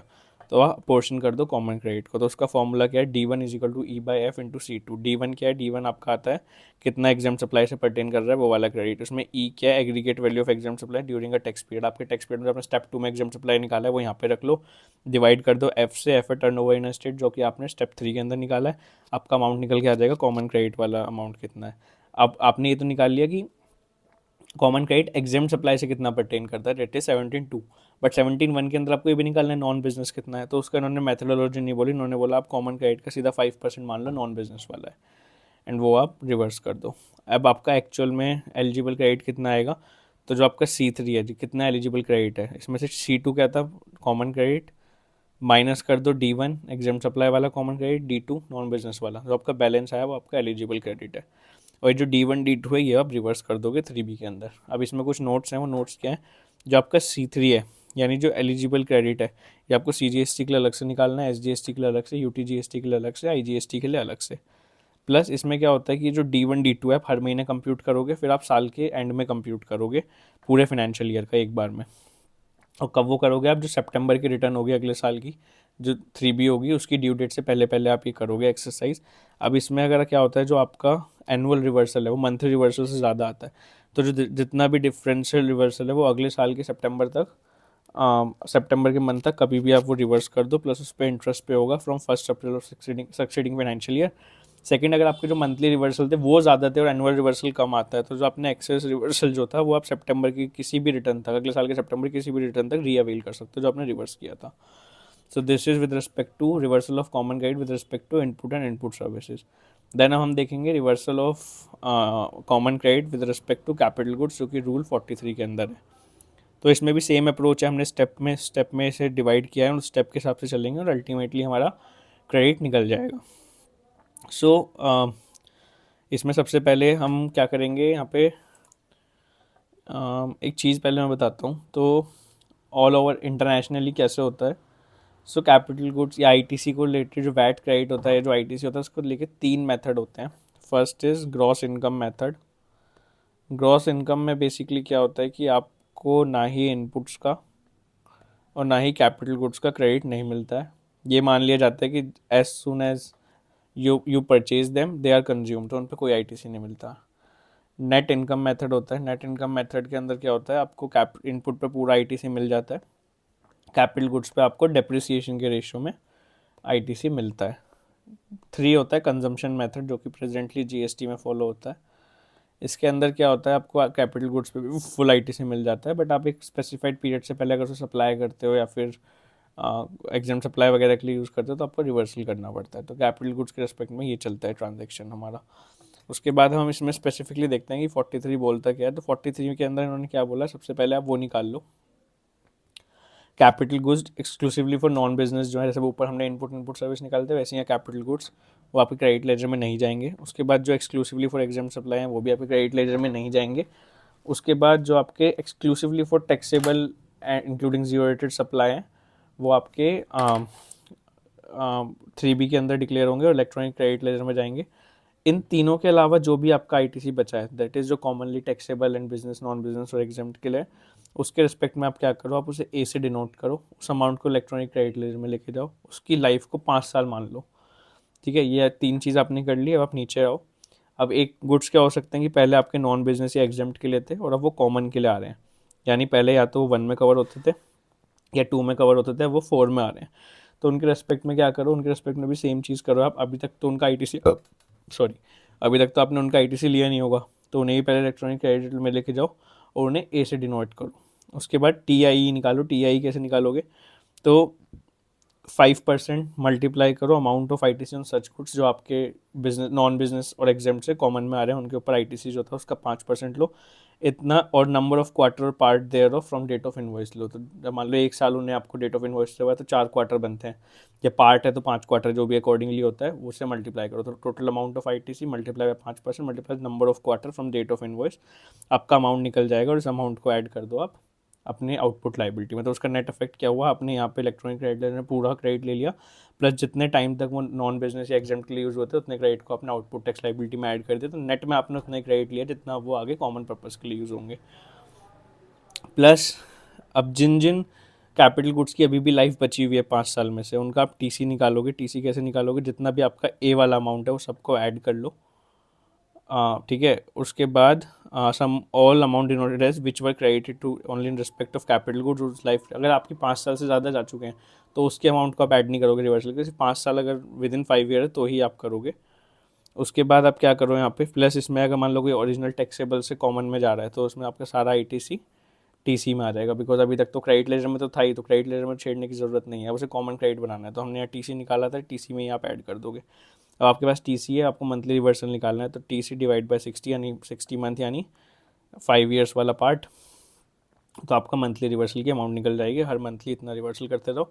यहाँ पे वही E by F into T M, T M हमने ऊपर निकाला, ई बाई एफ सेम जैसे हमने इनपुट एंड इनपुट सर्विसेज के लिए कंप्यूट किया वहाँ पे भी ऐसे ही होगा, प्लस जितनी उसकी यूज़फुल लाइफ है तब तक ही कंप्यूट होगा। कोई टर्नओवर नहीं है तो इमीडिएटली प्रीसीडिंग वाला टर्नओवर ले लो, सेपरेटली CGST SGST के लिए करो, डिक्लेयर करोगे आप 3B लेवल पे, ठीक है। उसके बाद इसका रिवर्सल कैसे होगा, तो जो आपका टी निकला है यहाँ पे, इससे आप आउटपुट टैक्स लाइबिलिटी में अलॉन्ग विद इंटरेस्ट ऐड करते जाओगे यूजफुल रिमेनिंग लाइफ। एक और क्वेश्चन जब मैं कराऊंगा तब और क्लियर हो जाएगा। देन लाइफ इंश्योरेंस को लेके क्लैरिफिकेशन आया, बेसिकली 32(4) एक सेक्शन है। सो लाइफ इंश्योरेंस पॉलिसी में क्या होता है, जनरली 2 पार्ट कवर होते हैं, इन्वेस्टमेंट भी होती है उसमें और आपका लाइफ इंश्योरेंस वाला पार्ट भी होता है। तो 32(4) क्या बोलता था, हम लाइफ इंश्योरेंस वाले पे GST लेंगे, तो उस पर अलग अलग रेशियो उसने बता रखे थे। तो लेट सपोज मेरा 1 लाख का था, बिकॉज ऑफ 32(4) मेरा 25,000 लाइफ इंश्योरेंस से परटेन करता था, 75,000 मेरा इन्वेस्टमेंट से परटेन करता था, तो इस 25,000 के ऊपर GST लगता था। तो डाउट आया क्या ये 75,000 एग्जाम माना जाएगा, नहीं, क्यों माना जाएगा यार, एग्जाम होता क्या है, या तो आपका निल रेटेड हो जिसके ऊपर 0 रेट हो, ऐसा नहीं था, या तो आपका होली एग्जाम हो, सेक्शन 11 के अंदर एग्जाम भी नहीं था, या फिर आपका नॉन टैक्सेबल भी नहीं था, बिकॉज नॉन टैक्सेबल की डेफिनेशन बोलते हो सेक्शन 9 के अंदर टैक्सेबल नहीं है, तो सेक्शन 9 के अंदर टैक्सेबल तो था ही, तो सिर्फ वैल्यूएशन मैकेनिज्म से उन्होंने इस तरीके से वैल्यू बाइफिकेट कर दी। तो सिंस एग्जाम नहीं था तो ITC रिवर्सल की रिक्वायर भी नहीं थी। तो ये whether portion of premium not included in taxable value as per 32(4) in respect of taxable life insurance policy is to be treated as an exempt or non taxable supply requiring reversal of ITC under 17(1) 17(2). तो इसमें इन्होंने यही बोला कि वो exam नहीं है तो नो ITC रिवर्सल रिक्वायर्ड। अब इसमें ना बस एक चीज़ है, विद इफेक्ट फ्रॉम 26 सितंबर 2025 जो आपका लाइफ इंश्योरेंस है that has been exempted, section 11 के अंदर इसमें एग्जेम्पशन आ गई है, इसके ऊपर कोई GST नहीं है। अब सिंस अब एज ऑन डेट ही सेक्शन 11 के अंदर एग्जेम्पशन आ गई है तो आपको ITC रिवर्स इस पर करना पड़ेगा, बट ये सर्कुलर स्टडी मैट में दे रखा है तो मैंने ले लिया। प्लस अभी ICAI की जब अमेंडमेंट आएगी तब डॉक्यूमेंट आएगा उसमें भी ICAI क्लैरिफाई कर देगा ही, क्योंकि सेक्शन 11 के अंदर एग्जेम्पशन आ गई है तो now you have to make the reversal. So this is with respect to life insurance. अब देन बैंक्स के केस में क्या इशू था, अगर बैंक्स के केस में देखोगे मेजर इनकम उनकी क्या है, इंटरेस्ट इनकम है, वो तो सारी एग्जाम्प्ट है। तो अगर वो ये वाला फॉर्मूला लगाने लग गए जो हमने देखा कि common credit into E/F exempt turnover divide by total turnover, in that case तो बहुत सब्सटेंशियल अमाउंट उनका रिवर्स करना पड़ जाएगा। तो उन्हें एक ऑप्शनल मेथड दिया कि आप क्या कर सकते हो, बेसिकली सबसे पहले है किसके ऊपर, कोई भी अगर बैंकिंग कंपनी है या फाइनेंशियल इंस्टीट्यूशन है या NBFC जो कि डिपॉजिट एक्सेप्ट करती है या फिर लोन्स वगैरह देती है, क्या मेथड है वो उन्होंने बोला कि आप सीधा हर महीने 50% ऑफ एलिजिबल ITC ले लो, input service and capital goods पे। एलिजिबल ITC क्या होता है ये हम देख लेंगे, जो बैलेंस 50% है वो आपका आपको रिवर्स करना पड़ेगा 3B में। लेकिन अगर कोई ऐसा है कि मान लो PNB बैंक है, इसकी ब्रांच 1 है, ब्रांच 2 है, अगर ब्रांच 1 से कोई सर्विसेज ब्रांच 2 को दी गई है और उस पर GST लग कर आया है तो ये GST आप 100% ले लो, इस पर 50% की हम लिमिट नहीं लगाएंगे, ये उन्होंने एक्सेप्शन दिया। एलिजिबल ITC में वो क्या बोलते हैं कि आप एक काम करो, पूरा ITC ले लो, जितने भी इनपुट सर्विस और कैपिटल गुड्स आपने ड्यूरिंग द मंथ प्रोक्योर करें, इनपुट सर्विस इनपुट और कैपिटल गुड्स में से माइनस कर दो, अगर 17(5) में कोई ब्लॉक है या अगर कोई आप नॉन बिजनेस यूज़ के लिए ले रहे हो वो माइनस कर दो, जो अमाउंट आएगा वो आपका एलिजिबल ITC है, इसमें से 50% आप क्लेम कर सकते हो, 50% आप रिवर्स कर दो। तो बेसिकली 100% क्लेम करो ऊपर एंड देन 50% रिवर्स कर दो 3B के अंदर। और एक बार आपने ऑप्शन एक्सरसाइज कर लिया तो सेम फाइनेंशियल ईयर में आपको ये रखना पड़ेगा, आप सेम फाइनेंशियल ईयर में से चेंज नहीं कर सकते। Then this is your apportionment of ITC। Now we are moving to block credit. तो ब्लॉक क्रेडिट के अंदर क्या है कि इनके रिस्पेक्ट में आप ITC ले ही नहीं सकते, चाहे आप बिजनेस पर्पज़ के लिए यूज़ कर रहे हो चाहे कुछ भी कर रहे हो, ये रेस्ट्रिक्शन लगती है। अगर सेक्शन 16(1) 18(1) आप सेटिस्फाई भी कर रहे हो तो भी 17(5) एप्लीकेबल होता है। रेस्ट्रिक्शन क्या है कि ITC ऑन मोटर व्हीकल आपको नहीं मिलेगा अगर 2 कंडीशन सेटिस्फाई होती हैं। 2 कंडीशन सेटिस्फाई क्या होती हैं, मोटर व्हीकल जो है वो ट्रांसपोर्टेशन ऑफ पैसेंजर के लिए, ट्रांसपोर्टेशन ऑफ पर्सनस के लिए, गुड्स के लिए नहीं है। तो और यानी अगर IT गुड्स के लिए होगा तो ITC आपका अलाउड हो जाएगा। सेकंड कंडीशन है कि जो approve seating capacity up to 13% है, जो उसकी अप्रूव्ड कैपेसिटी जितने वो लीगली अप्रूव तरीके से बिठा सकता है वो 13 है, इंक्लूडिंग ड्राइवर 13 तक है। 13 से ज़्यादा है तो ये कंडीशन नहीं लगेगी, ठीक है। लेकिन इसकी कुछ एक्सेप्शन है। एक्सेप्शन क्या है कि जो आप मोटर व्हीकल कर रहे हो इट इज़ यूज्ड फॉर, या तो आप कोई फर्दर टैक्सेबल सप्लाई करते हो मोटर व्हीकल की, उसके लिए यूज़ हो रहा है, यानी आप ट्रेडर वगैरह हो मोटर व्हीकल के। दूसरा, आप टैक्सेबल सप्लाई कर रहे हो ट्रांसपोर्टेशन ऑफ पैसेंजर की, आप कैब चलाते हो या उस तरह का बिजनेस है, या आप उस मोटर व्हीकल के ऊपर ड्राइविंग स्कूल चला रहे हो, आप ट्रेनिंग देते हो, अपना ड्राइविंग ट्रेनिंग वगैरह देते हो, उस केस में आपको ITC मिल जाएगा। देन मोटर व्हीकल के इन्होंने बोला है कुछ चीज़ मोटर व्हीकल नहीं मानते डेफिनेशन के हिसाब से। Motor vehicle does not include कोई भी vehicle running on fixed rails है, ट्रैम्स हो गए, रेलवे ट्रैक के ऊपर चलते हैं, ट्रेन हो गई, ये सब हो गए। प्लस आपको कोई स्पेशल पर्पस व्हीकल है विद इन अ फैक्ट्री और एनक्लोज प्रोमाइसेस, जैसे फोकलिफ्ट हो गई, सामान वगैरह उठाने के लिए फैक्ट्री के अंदर कोई भी मशीनरी है, कोई भी व्हीकल लेस देन 4 व्हील्स और engine capacity up to 25 cc है। तो इन्होंने क्यों रखा है, बेसिकली व्हीकल्स के केस में तो क्वांटम ऑफ क्रेडिट अच्छा होता है, प्लस जनरली पर्सनल यूज़ और बिजनेस यूज़ का बाइफिकेशन करना थोड़ा मुश्किल हो जाता है, तो इस वजह से इन्होंने क्या किया, ये उस पर क्रेडिट ही ब्लॉक कर दिया। लेकिन जहाँ जहाँ पे क्लियरली दिख रहा है कि बिजनेस पर्पज़ के लिए ही यूज़ हो रहा है वहाँ पर इन्होंने क्रेडिट अलाउ किया। फिर इस पर क्लैरिफिकेशन आया डेमो व्हीकल्स पे, तो अब बेसिकली डीलर है उसके पास डेमो व्हीकल्स भी आते हैं, तो वो फर्दर सप्लाई तो नहीं होते, तो क्या उन पर क्रेडिट मिल जाएगा। तो इसमें इन्होंने बोला कि जो यहाँ पे टर्म यूज़ है वो बोलता है motor vehicle is use for further taxable supply. आप मोटर व्हीकल की फर्दर टैक्सेबल सप्लाई कर रहे हो उसके लिए वो यूज़ हो रहे हैं, ऐसा नहीं लिखा कि वही आगे सप्लाई हो रहे हैं। आप मोटर व्हीकल की फर्दर टैक्सेबल सप्लाई करते हो और उसके लिए वो यूज़ हो रहे हैं, तो डेमो व्हीकल क्या उसके लिए यूज़ हो रहे हैं, हाँ आप दिखाते हो कस्टमर को, उनकी बेसिस पे सेल होती है। तो इन्होंने यही बोला कि जो आप डेमो व्हीकल यूज़ कर रहे हो promoting sale and market making further taxable supply कर रहे हो, इसलिए ITC नॉट ब्लॉक्ड। सेकेंड चीज़ उन्होंने क्या बोली, अगर डेमो व्हीकल्स को आप यूज़ कर रहे हो लेट्स सपोज स्टाफ के ट्रांसपोर्टेशन के लिए या उन सब चीज़ों के लिए, तो उस केस में क्या आपको ITC मिलेगा, नहीं मिलेगा, बिकॉज फिर तो आप सीधे सीधे ऊपर आ गए ना, ITC ब्लॉक हो जाएगा, आप सीधे सीधे ऊपर वाली कंडीशन ब्रीच कर रहे हो। उसके बाद जहाँ पे डीलर सिर्फ एक एजेंट की तरह कर रहा हो, खुद से कुछ भी सेल नहीं करता, तो उस केस में उन्होंने बोला कि उस केस में तो डीलर फर्दर सप्लाई नहीं कर रहा है मोटर व्हीकल की, तो इन दैट केस ITC आपका ब्लॉक रहेगा, नॉट अवेलेबल रहेगा। फिर इन्होंने एक केस दिया कि मान लो रिपेयर वाला ही केस है, इन जनरल क्या है, यहाँ पे मैं सर्विस सेंटर पे गया कार के, यहाँ मैं कस्टमर हूँ और ये इंश्योरेंस कंपनी है। तो इसमें ना एक ये भी था रिपेयर वाला वो पढ़ लेते हैं, उसके बाद इसमें आ जाते हैं। उसके बाद इसे बोलता है ITC on vessel and aircraft. Similarly जैसे मोटर व्हीकल पे ब्लॉक किया है, वेसल और एयरक्राफ्ट पे इन्होंने ब्लॉक किया है, पर इसमें एक्सेप्शन क्या है, इसमें एक्सेप्शन है वही अगर फर्दर सप्लाई कर रहे हो सच वेसल और एयरक्राफ्ट की, या फिर ट्रांसपोर्टेशन ऑफ पैसेंजर के लिए यूज़ कर रहे हो, या फिर आप अगर शिप है तो उसमें नेविगेटिंग सिखा रहे हो, या और एयरक्राफ्ट है तो फ्लाइंग सिखा रहे हो, या फिर आप ट्रांसपोर्टेशन ऑफ गुड्स के लिए यूज़ कर रहे हो, तो इन दैट केस आपको ITC मिल जाएगा। देन इन्होंने क्या बोला, जिस जिस वेसल एंड एयरक्राफ्ट या मोटर व्हीकल के ऊपर क्रेडिट ब्लॉक है, उस मोटर व्हीकल के रिस्पेक्ट में आपको जनरल इंश्योरेंस पे भी क्रेडिट नहीं देंगे, हम सर्विसिंग पे भी क्रेडिट नहीं देंगे, हम रिपेयर एंड मेंटेनेंस पे भी नहीं देंगे। तो इन्होंने क्या बोला, ITC on general insurance servicing repair and maintenance relating to the following vehicle is not allowed. कौन कौन से व्हीकल, मोटर व्हीकल जिसका ITC ब्लॉक है 17(5)(a) के अंदर, वेसल एंड एयरक्राफ्ट जिसका ITC ब्लॉक है 17(5)(AA) के अंदर। तो अगर आपका उन एक्सेप्शन में फॉल नहीं करते और मोटर व्हीकल और वेसल और एयरक्राफ्ट के ऊपर क्रेडिट ब्लॉक है, तो उसके रिस्पेक्ट में कोई जनरल इंश्योरेंस सर्विस है, सर्विसिंग की है, रिपेयर मेंटेनेंस की कोई भी सर्विसेज है, उस पर भी हम आपको ITC नहीं देंगे। बट उन्होंने बोला रेस्ट्रिक्शन नहीं लगेगी किस केसेस में, या तो आप 17(5)(a) के अंदर let's suppose transportation of goods के लिए यूज़ कर रहे हो, कोई भी जो एलिजिबल पर्पस थे, जो एक्सेप्शन वाले केस थे, अगर आप उन सेक्शंस के एक्सेप्शन केस में आते हो तो यहाँ भी ये वाला सेक्शन भी नहीं लगेगा।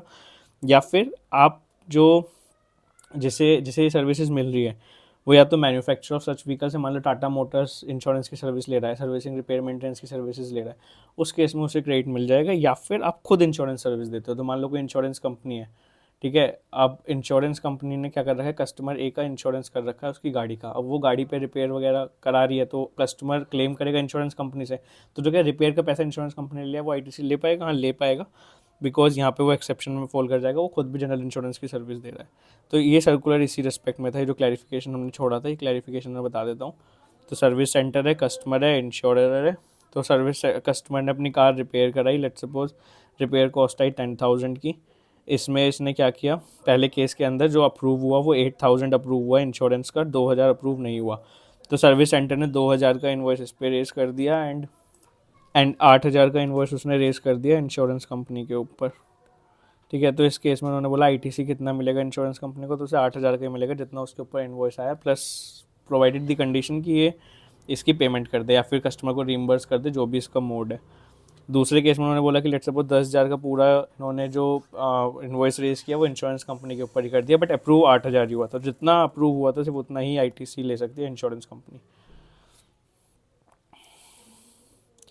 तो इन्होंने बोला insurance company settle claims in cashless या रीइंबर्समेंट मोड में हो सकती है। In both the modes liability to pay जो होती है वो रिपेयर की इंश्योरेंस के साथ ही होती है, ठीक है। इन्होंने ये सब फिर केसेस कुछ डिस्कस किए कि अगर 2 इन्वॉइसेस दिए हैं तो कैसे होगा। तो ITC is available to insurance company only to the invoice on the invoice issued to it subject to reimbursement of said amount. तो आप जितना इन्वॉइस आपको इशू है उतना ही मिलेगा, प्लस अगर एक ही इन्वॉइस दिया है तो only to the extent of reimbursement of approve claim, जितना अप्रूव हुआ है। तो अगर 10,000 का एक इन्वॉइस है तब भी अगर आपने 8,000 अप्रूव किया है तो 8,000 भी आपको आईटीसी मिलेगा।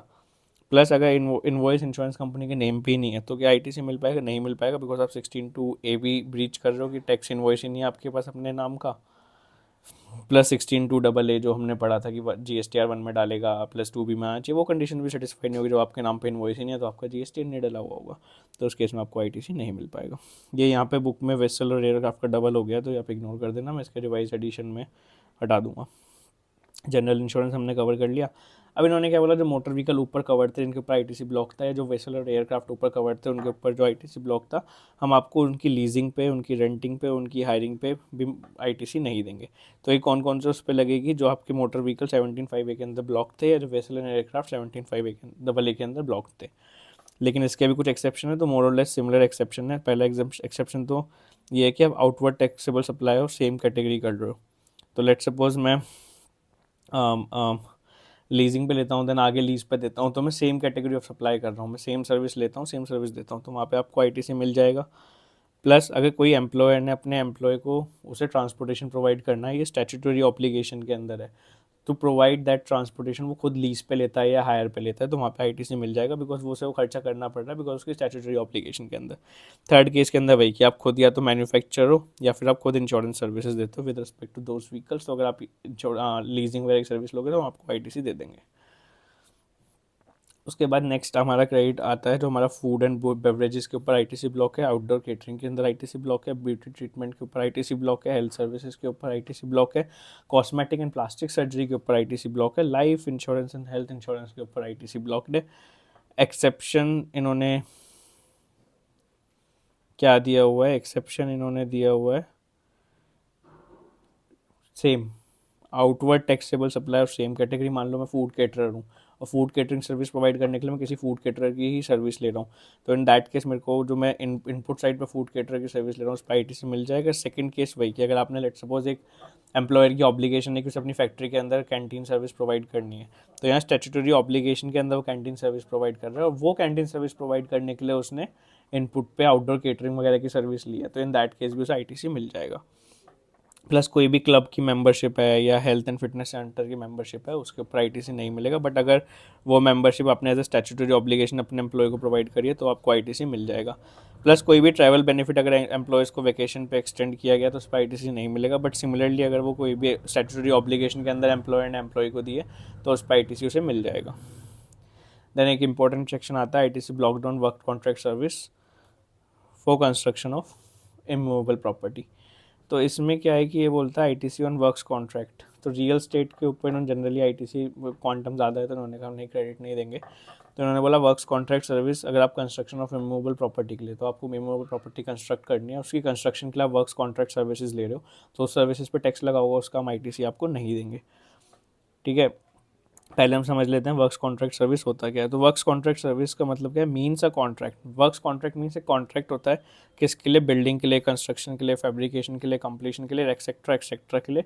किसका? इमूवेबल प्रॉपर्टी का। तो क्या मूवेबल प्रॉपर्टी के रिस्पेक्ट में वर्क्स कॉन्ट्रैक्ट नहीं होगा? नहीं, जीएसटी के अंदर नहीं होगा।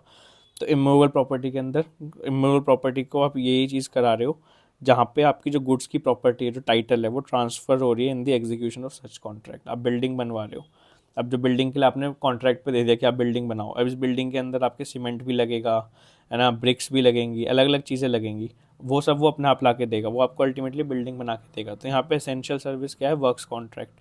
जहाँ पे सीमेंट ब्रिक्स इनकी ओनरशिप भी पास हो रही है वाइल कंस्ट्रक्टिंग बिल्डिंग। तो this is works contract. Schedule 2 के अंदर works contract composite supply good service दोनों जा रहे हैं, नेचुरली बंडल है, इसको सर्विस माना गया शेड्यूल 2 के अंदर। तो शेड्यूल 2 के हिसाब से वर्क्स कॉन्ट्रैक्ट सर्विस आपका सर्विस है, ठीक है। तो वर्क्स कॉन्ट्रैक्ट सर्विस ले रहे हो। Construction of N immovable property, तो इमूवेबल प्रॉपर्टी जीएसटी के अंदर डिफाइन नहीं है।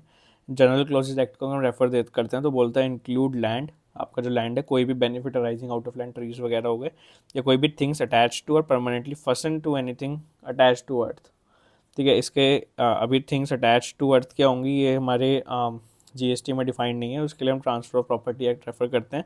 उसमें बोलता है टू मीन कोई भी चीज़ जो रूटेड इन अर्थ है, जैसे इसमें बोला ट्रीज़ के केस में, तो उसमें हम थिंग्स अटैच टू अर्थ मानेंगे, या एम्बेडेड इन अर्थ है, जैसे बिल्डिंग है वो नेचुरली अटैच नहीं है, आपने उसे एम्बेडेड किया है, उसे हम रूटेड नहीं है, उसे आपने एम्बेडेड किया है, उसे हम अटैच टू अर्थ मानेंगे।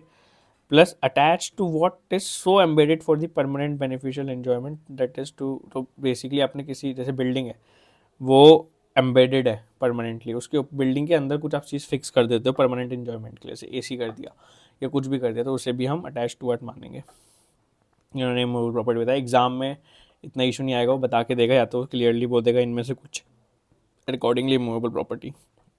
कंस्ट्रक्शन क्या है, construction general meaning, plus general meaning जो है कंस्ट्रक्शन का वो तो है ही कि कुछ भी नई चीज़ बना रहे हो। उसके बाद वो बोलता है डेफिनेशन कि includes reconstruction, renovation, additions and alteration, repairs to the extent of capitalisation to the said immovable property. तो आप कोई भी रिकंस्ट्रक्शन कराते हो, या कोई भी रेनोवेशन कराते हो, या कोई भी एडिशन, अल्ट्रेशन, रिपेयर कराते हो, प्लस उससे अपने अकाउंट्स के अंदर कैपिटलाइज भी करते हो, कैपिटल एसेट की तरह उसे दिखाते भी हो, इन दैट केस वो भी कंस्ट्रक्शन माना जाएगा। अगर कैपिटलाइज नहीं करते, एक्सपेंस ऑफ कर देते हो, तो वो कंस्ट्रक्शन नहीं माना जाएगा, और आपको आईटीसी उस केस में मिल जाएगा। प्लस अब इसकी कुछ एक्सेप्शन है, आईटीसी कहाँ कहाँ आपको मिल जाएगा, तो बेसिकली आप खुद वर्क्स कॉन्ट्रैक्टर और सब कॉन्ट्रैक्टर, और आप वर्क्स कॉन्ट्रैक्ट सर्विस देने के लिए ही वर्क्स कॉन्ट्रैक्ट सर्विस ले रहे हो, तो वहाँ पे आपको आईटीसी मिल जाएगा। तो सेम इनपुट सर्विस में further supply of works contract service, उस केस में आईटीसी मिल जाएगा। सेकंड जो है इमूवेबल प्रॉपर्टी, अगर ये आपकी प्लांट एंड मशीनरी है तो आपको आईटीसी मिल जाएगा, प्लांट एंड मशीनरी पर आईटीसी ब्लॉक नहीं है। प्लांट एंड मशीनरी को उन्होंने डिफाइन किया हुआ है, means apparatus, equipment, machinery fix to earth by foundation or structural support that are use for making outward supply and include such foundation. तो कोई भी मशीन है, कोई स्ट्रक्चर फाउंडेशन वगैरह से फिक्स्ड है, तो उस स्ट्रक्चर को भी ये लोग मशीनरी मानते हैं जिसके ऊपर लगा हुआ है। बट एक्सक्लूड, कुछ एक्सक्लूड कर देता है, कोई भी बिल्डिंग, लैंड या सिविल स्ट्रक्चर नहीं होना चाहिए, कोई भी टेलीकम्युनिकेशन टावर या फिर कोई भी पाइपलाइन जो आपकी फैक्ट्री के आउटसाइड है, उसे हम प्लांट मशीनरी नहीं मानेंगे। एग्जाम में क्लियर लिख के देगा, प्लस रिवीजन में इतना टाइम नहीं है कि मैं इसे बहुत डिटेल में बताऊँ, बट आप इसे समझ सकते हो कि इन तीनों में से कोई है तो प्लांट मशीनरी क्वालिफाई नहीं होगा, ठीक है। तो प्लांट एंड मशीनरी के केस, अगर प्लांट एंड मशीनरी है तो उस पर आईटीसी आपको मिल जाएगा। प्लस आपका reconstruction, renovation, addition, alteration, repair है, और आपने कैपिटलाइज नहीं किया तो वहाँ भी आपको आईटीसी मिल जाएगा। This is this. Then next is 17(5)D ITC blocked on self construction of immovable property. तो वर्क्स कॉन्ट्रैक्ट सर्विस में आपने गुड सर्विस दोनों का कॉन्ट्रैक्ट एक ही पार्टी को दिया। अब ऐसा भी हो सकता है कि आप बोलो ईंट सीमेंट मैं लेकर आऊँगा, आप मेरे को कंस्ट्रक्शन सर्विस दे दो, तो उस केस में भी आईटीसी ब्लॉक्ड है। उस केस में भी क्या बोलता है, आईटीसी इज नॉट अलाउड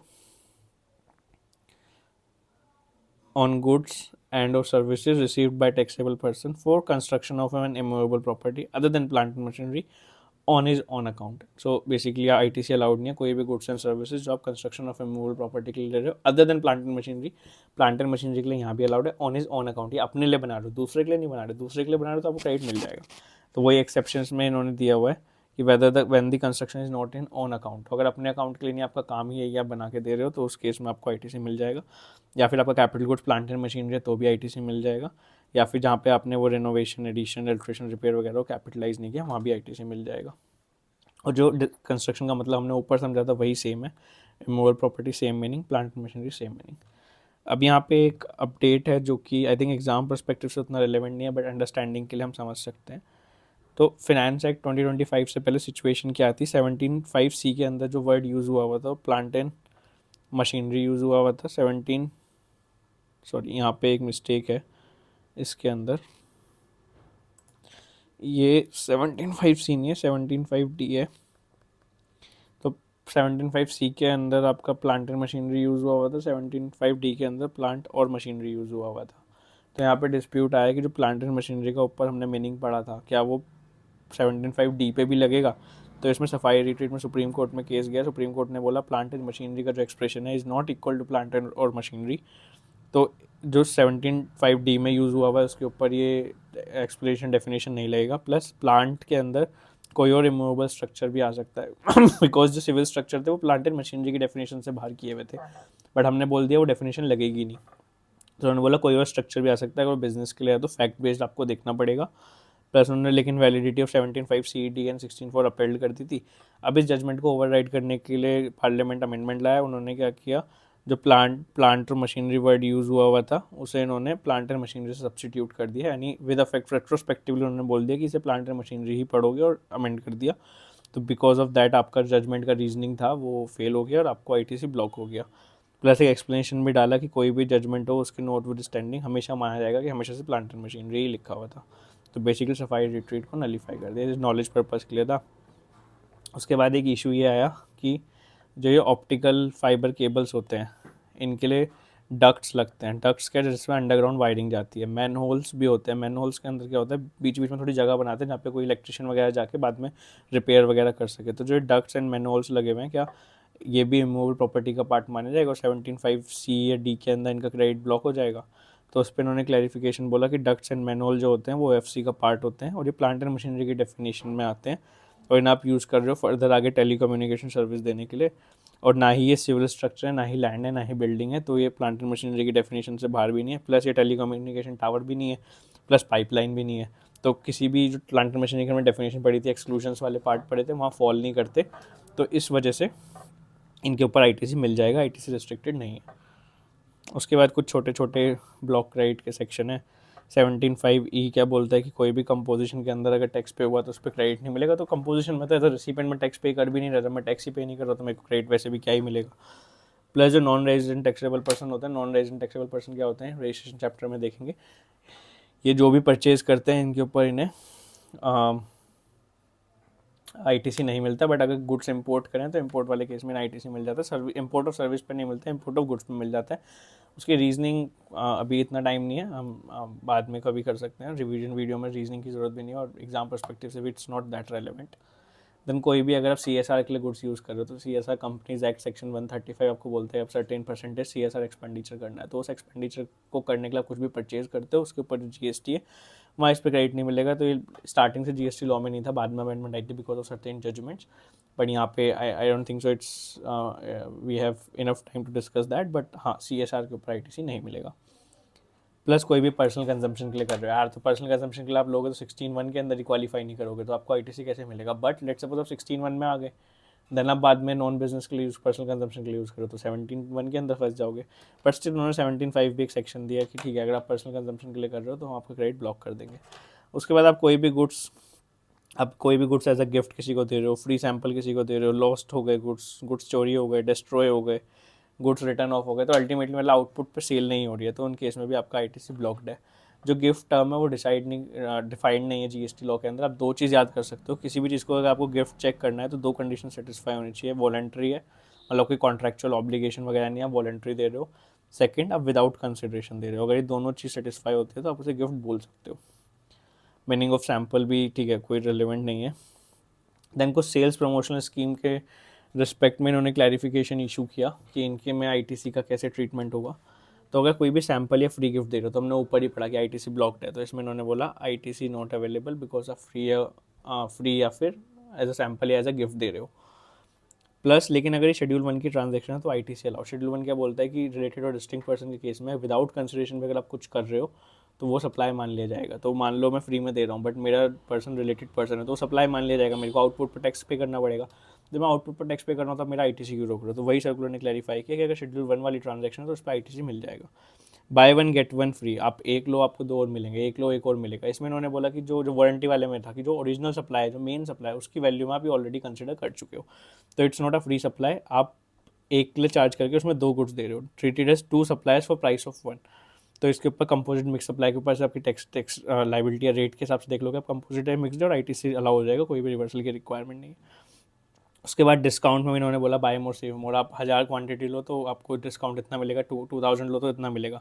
इस तरह के ऑफर में इन्होंने क्या बोला कि जो डिस्काउंट होते हैं ये आपकी वैल्यू सप्लाई से बाहर हो जाते हैं 15 तरीके के अंदर, कि क्योंकि at the time of supply होते हैं, प्लस रेसिपेंट आईटीसी रिवर्स कर देगा, ये कंडीशन सेटिस्फाई होती है तो वैल्यू से एक्सक्लूड हो जाते हैं। तो देयरफॉर जो सप्लायर है उसे कोई भी आईटीसी रिवर्स करने की ज़रूरत नहीं है, बिकॉज अल्टीमेटली वैल्यू में एडजस्टमेंट हो गई है।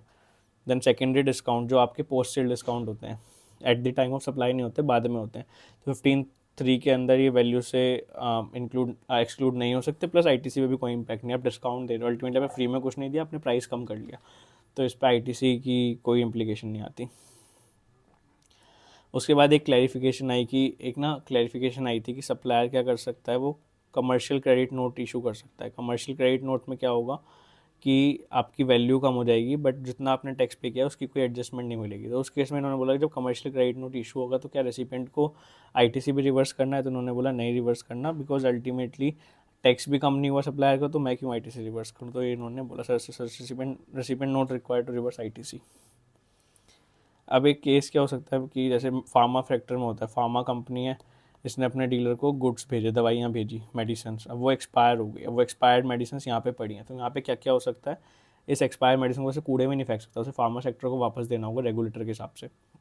तो मान लो ये रजिस्टर्ड पर्सन था डीलर, तो ये टैक्स इन्वॉइस के ऊपर इसे वापस दे सकता है। क्रेडिट नोट के ऊपर भी आ सकता है, क्रेडिट नोट का केस हम वैल्यू सप्लाई में पढ़ेंगे, यहाँ टैक्स इन्वॉइस के ऊपर इसे वापस देगा। तो इस केस में क्या करेगा, जो फार्मा कंपनी है वो इस टैक्स इन्वॉइस पे जितना जीएसटी है उस पर क्रेडिट ले लेगा, प्लस किसी को आईटीसी रिवर्स करने की ज़रूरत नहीं है, प्लस इस पे टैक्स इन्वॉइस पे टैक्स पे हो जाएगा। ना ही डीलर को आईटीसी रिवर्स करने की ज़रूरत है, ना ही फार्मा कंपनी को। अगर वो डीलर कंपोजिशन में है तो वो जीएसटी चार्ज ही नहीं करेगा, बिल ऑफ सप्लाई इशू करेगा, जीएसटी चार्ज नहीं करेगा तो फार्मा कंपनी को कोई आईटीसी नहीं मिलेगा। अगर वो अनरजिस्टर्ड पर्सन है तो अगेन कोई जीएसटी चार्ज नहीं, कोई आईटीसी नहीं। अब जो गुड्स रिटर्न होकर आए फार्मा कंपनी के ऊपर, pharma company let's suppose destroy कर देती है एज पर रेगुलेशन, जो इस टैक्स इन्वॉइस के ऊपर उन्होंने आईटीसी लिया था फार्मा कंपनी ने, ये उन्हें रिवर्स करना पड़ेगा, because ultimately goods are destroyed. तो 17(5) ट्रिगर हो जाएगा। प्लस इस सर्कुलर ने बोला कि ये जो ट्रीटमेंट हमने बताया मेडिसिन के केस में, ये बाकी गुड्स के केस में, सबके केस में भी ये लगेगा। उसके बाद लास्ट ब्लॉक क्रेडिट का इसमें आता है कि अगर 74 के अंदर कोई टैक्स पे किया तो उसका क्रेडिट आपको नहीं मिलेगा up to financial year 23-24, because 23-24 के बाद 74A आ गया है, तो 74 वाला 23-24 तक इन्होंने यहाँ पे रखा है। अब यहाँ पे इन्होंने पार्ट सी में हम आ गए। पार्ट सी में कुछ स्पेशल केसेस बताए जिसमें आपको क्रेडिट कैसे लेना है, क्रेडिट रिवर्स कैसे करना है। सबसे पहले 18(1), 18(2) के साथ पढ़ते हैं क्रेडिट लेना कैसे। 18(1)A सबसे पहले आता है मैंडेटरी रजिस्ट्रेशन। तो आपका टर्नओवर क्रॉस हो गया, अब आपको मैंडेटरी रजिस्ट्रेशन लेना पड़ेगा। तो जो आपके स्टॉक पड़ा है उस पर क्रेडिट कैसे लिया जाएगा। सबसे पहले कौन पर्सन एंटाइटल्ड है, जिसने विदिन 30 डेज़ के अंदर रजिस्ट्रेशन के लिए अप्लाई कर दिया, प्लस रजिस्ट्रेशन मिल भी गया। अगर ये दो कंडीशन सेटिस्फाई होती है तो you are entitled for ITC. किन गुड्स के ऊपर आईटीसी मिलेगा, तो जो भी उसका इनपुट्स पड़ा है, कोई भी आईटीसी नहीं मिलेगा उसे इनपुट सर्विस या कैपिटल गुड्स के ऊपर। जो उसके इनपुट्स पड़े हैं स्टॉक के अंदर या सेमी फिनिश गुड्स के अंदर या फिनिश गुड्स के अंदर, उनके रिस्पेक्ट में उसे आईटीसी मिल जाएगा। स्टॉक किस दिन देखोगे, so immediately preceding the date on which he become liable to pay tax. जिस दिन वो लायबल टू पे टैक्स हुआ है उससे इमीडिएटली प्रीसीडिंग डे का हम स्टॉक देखेंगे। कंडीशन क्या है कि जिन भी इनपुट्स पे आप आईटीसी ले रहे हो उन्हें उनके within 1 year from date of issue of invoice tax, मतलब जितने इनपुट्स पड़े हैं उनकी जो इनवॉइस है वो 1 साल से ज़्यादा पुराना नहीं होना चाहिए। अगर 1 साल से ज़्यादा पुराना है तो उसके ऊपर आप आईटीसी नहीं ले सकते। 18(1)B वॉलंटरी रजिस्ट्रेशन, तो आपका टर्नओवर क्रॉस नहीं हुआ बट आप वॉलंटरी रजिस्ट्रेशन ले रहे हो, उस केस में एंटाइटल्ड हो। हाँ, कौन जो वॉलंटरी रजिस्ट्रेशन लेता है वो एंटाइटल्ड है। गुड सेम इनपुट्स के रिस्पेक्ट में आपको मिलेगा। रेलेवेंट डेट क्या होगी, जिस दिन आपको रजिस्ट्रेशन मिला है उससे इमीडिएटली पहले वाली डेट उसका स्टॉक देखोगे आप। कंडीशन 1 ईयर वाली कंडीशन यहाँ भी है, प्लस इनपुट सर्विस और कैपिटल गुड्स पे यहाँ भी आपको कोई आईटीसी नहीं मिलेगा। थर्ड केस में अभी तक आप कंपोजिशन में थे, अब आप रेगुलर में आ रहे हो, तो क्या आपको आईटीसी मिल जाएगा? मिल जाएगा। क्या कंडीशन है कि आप कंपोजिशन में टैक्स पे नहीं करोगे और आप रेगुलर में टैक्स पे करने आ रहे हो। किस किस पे मिलेगा, इसमें इनपुट्स पे भी मिलेगा और इसमें कैपिटल गुड्स पे भी मिलेगा। इनपुट सर्विस में नहीं मिलेगा बट कैपिटल गुड्स में यहाँ मिलेगा। क्या रिलेवेंट डेट होगी स्टॉक देखने के लिए, so immediately preceding date from which he becomes liable to pay tax.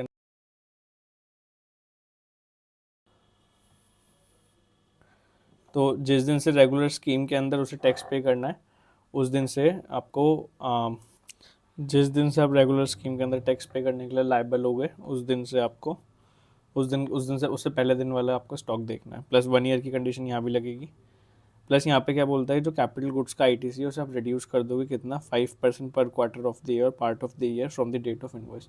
तो डेट ऑफ इनवॉइस से आप देखोगे आज तक कितने क्वार्टर्स हुए हैं और पार्ट ऑफ द क्वार्टर हुआ है, हर क्वार्टर का 5% के हिसाब से आप अमाउंट निकालोगे एंड उतना आईटीसी आप रिवर्स कर लोगे, बाकी आईटीसी आप ले लोगे। बिकॉज अल्टीमेटली अभी तक यानी आपके जो गुड्स थे वो आपके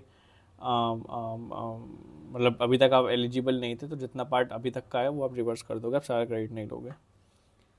प्लस रिवर्स कर दोगे एज इन बैलेंस क्रेडिट जो लेना है उसकी कंप्यूटेशन में माइनस कर दोगे, लोगे आप नेट में उतना ही जितना आपका बनता है। फोर्थ पर्सन 18(1)(d जिनकी एग्जाम सप्लाई टैक्सेबल सप्लाई हो जाती है, उस केस में क्या होगा, अगेन इनपुट और कैपिटल गुड दोनों पे आईटीसी मिल जाएगा। The immediately preceding date from which ये बिकम्स टैक्सेबल। टैक्सेबल जब होता है उससे पहले दिन वाला 1 ईयर की कंडीशन प्लस कैपिटल गुड से 5% वाला यहाँ भी लगेगा। प्लस कुछ कॉमन पॉइंट्स हैं, तो जितने भी आपके डिटेल्स हैं input semi finish goods capital goods की कॉमन पोर्टेबल फाइल होती है आईटीसी 01 के through, with in 30 days file करनी होती है आपको। जिस दिन आप एलिजिबल हो गए आईटीसी लेने के लिए, कमिश्नर इसे एक्सटेंड कर सकता है। प्लस अगर आपका टोटल क्लेम ऑफ आईटीसी है C+S+I+U करके 2 लाख से ज़्यादा है, तो इन दैट केस आपको वो सर्टिफाई कराना होता है CMA से। प्लस जैसे एंटाइटलमेंट के लिए कुछ स्पेशल प्रोविजंस है, रिवर्सल के लिए भी कुछ स्पेशल प्रोविजंस है 18(4)(29)(5) के अंदर। 18(4) कवर करता है कि अभी तक आप कंपोजिशन में थे, सॉरी आप रेगुलर से कंपोजिशन में जा रहे हो या फिर टैक्सेबल से एग्जाम में जा रहे हो, तो इसमें क्या करना है, आईटीसी रिवर्सल कब रिक्वायर्ड है, जब रजिस्टर्ड पर्सन रेगुलर से कंपोजिशन में जा रहा है या फिर सप्लाई जो थी आपकी होली एग्जाम्प्ट रहती है। होली एग्जाम्प्ट, अगर सिर्फ होली एग्जाम्प्ट होगी तो ही आपको यहाँ पे आना है। रिवर्सल क्या करना होगा, तो आप इन्वॉइस उठाओ, प्रोपोर्शनेटली इन्वॉइस वाइज कर लो। लेट्स सपोज मेरा 1 लाख का इन्वॉइस था, उस पर 18,000 GST था, 100 यूनिट्स मैंने खरीदी हुई थी, आज 20 यूनिट्स मेरे पास हैं, तो 18,000 इंटू 20 × 100 जितना ही आईटीसी बनता है इतना आईटीसी में रिवर्स कर दूंगा। अगर आपके पास इन्वॉइस अवेलेबल नहीं है तो मार्केट वैल्यू के हिसाब से आप ले लो। प्लस कैपिटल गुड्स पे कैसे होगा, प्रोराटा होगा, जितनी उसकी लाइफ बची हुई है पूरी लाइफ उसकी 60 मंथ्स ले लो एंड देख लो अभी तक कितने हो चुके हैं। लेट्स सपोज 14 मंथ्स हो चुके हैं, तो आप क्या करो, आप जितने मंथ्स बचे हुए हैं 46 मंथ्स बचे हुए हैं, 46 मंथ के रिस्पेक्ट में आप आईटीसी रिवर्स कर दो। सॉरी जैसे कितने मंथ बचे हुए हैं, लेट्स सपोज 46 बचे हुए हैं, तो 46 को इसमें रिवर्स कर दो। टाइमिंग ऑफ रिवर्सल क्या होगा, इमीडिएटली जिस दिन आप रेगुलर से कंपोजिशन में जा रहे हो या जिस दिन आपकी एग्जाम्पशन है उसके इमीडिएटली प्रेसिडिंग एक दिन पहले आप उसको डेबिट कर दो क्रेडिट लेजर में या कैश लेजर में, जो बैलेंस आपका होगा लैप्स कर जाएगा। कैंसिलेशन ऑफ रजिस्ट्रेशन 29(5) आपका कैंसिलेशन हो जाता है, तो उस केस में भी आपको रिवर्सल करना पड़ता है। किस किस पे रिवर्सल करना होगा, सब पे रिवर्सल करना होगा। इनपुट सर्विस यहाँ भी नहीं है, input capital good etcetera same invoice wise, invoice नहीं है तो market value, pro rata, remaining useful life. तो कंप्यूटेशन है इसमें इस तरीके से होता है। लेट्स सपोज मेरे 15 मंथ्स बचे हैं, 15.5 मंथ बचे, तो मान लूँगा 16 मंथ बचे हैं, तो अकॉर्डिंगली आप इसका रिवर्सल कर दोगे 16 मंथ के हिसाब से जो आपका अमाउंट बनता है। फाइनल पेमेंट आप रिवर्सल अमाउंट को कैंसिलेशन के केस में जो रिवर्सल अमाउंट है उसे कंपेयर करोगे जो उन गुड्स के ऊपर आउटवर्ड टैक्स पेएबल है, दोनों में से जो हायर है वो पे कर दोगे आप कैंसिलेशन के टाइम पे। ये ऊपर वाले इस वाले केस में नहीं होगा 18(4) में, ये होगा 29(5) में। उसके बाद कुछ कमेंट्स हैं, कॉमन कमेंट्स क्या है कि जहाँ पे आप मार्केट वैल्यू बेसिस वैल्यूएशन ले रहे हो, जैसे यहाँ पे हमने पढ़ा था कि अगर इन्वॉइस नहीं है so in that case you can use market value. Similarly यहाँ पे भी देखा था इन्वॉइस नहीं है तो मार्केट वैल्यू, तो वहाँ पे आपको मार्केट वैल्यू सर्टिफाई करानी पड़ेगी CAS CMA से। प्लस ये जो आप कंप्यूटेशन कर रहे हो रिवर्सल का, ये CGST SGST and IGST wise tax wise basically करना है। फिर आता है हमारा 18(6) के अंदर क्या है, आपने किसी प्लांट मशीनरी या कैपिटल गुड्स पे आईटीसी लिया था और आप उसे सप्लाई कर रहे हो, तो जनरली सप्लाई नॉर्मल टैक्स जो होता है वो पे करते हो। उन्होंने बोला इस केस में हम टैक्स आपको बताएंगे, आपको टैक्स जो पे करना होगा वो हायर ऑफ द 2 अमाउंट होगा। पहला जो आपकी सप्लाई पे टैक्स है, ट्रांजेक्शन वैल्यू पे टैक्स है वो, प्लस जितना भी आईटीसी आपने लिया था उस पर उसमें से माइनस कर दो 5% पर quarter of the year part date of invoice से। तो जो अमाउंट निकल कर आएगा इन दोनों में से जो भी अमाउंट आपका आता है वो आप हायर जो भी हायर है उसको पे कर दोगे। ये भी सेपरेटली कंप्यूट होगा CGST SGST UGST and IGST के लिए। कोई भी अगर आपका जो आपका रिमेनिंग आईटीसी है, जो आपके क्रेडिट लेजर में आईटीसी आ रहा है, अगर वो ज़्यादा है टैक्स ऑन ट्रांजैक्शन वैल्यू से,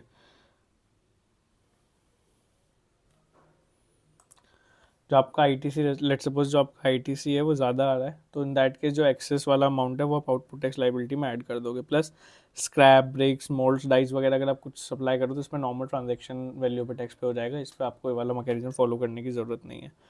फिर हम पढ़ते हैं 18(3) के अंदर कि transfer of unutilise ITC on account of change in constitution of registered person. तो इसमें क्या बोलता है, आपका बिजनेस का रीऑर्गेनाइजेशन हो रहा है, सेल हो रहा है, मर्जर हो रहा है, डीमर्जर हो रहा है, एमलगामेशन, लीज, ट्रांसफर, ओनरशिप चेंज या सोल प्रोप्राइटर की डेथ हो रही है, तो उसमें जो आपका अनयूटिलाइज आईटीसी है उसे आप कैसे ट्रांसफ़र करोगे। तो वो ट्रांसफ़र ही को हो सकता है ट्रांसफ़र बट कंडीशन ये है कि आपकी provision for transfer of liability भी हो, मतलब basically as a going concern transfer हो रहा है, आप लाइबिलिटी भी ट्रांसफर कर रहे हो, पूरा बिजनेस ही ट्रांसफर कर रहे हो।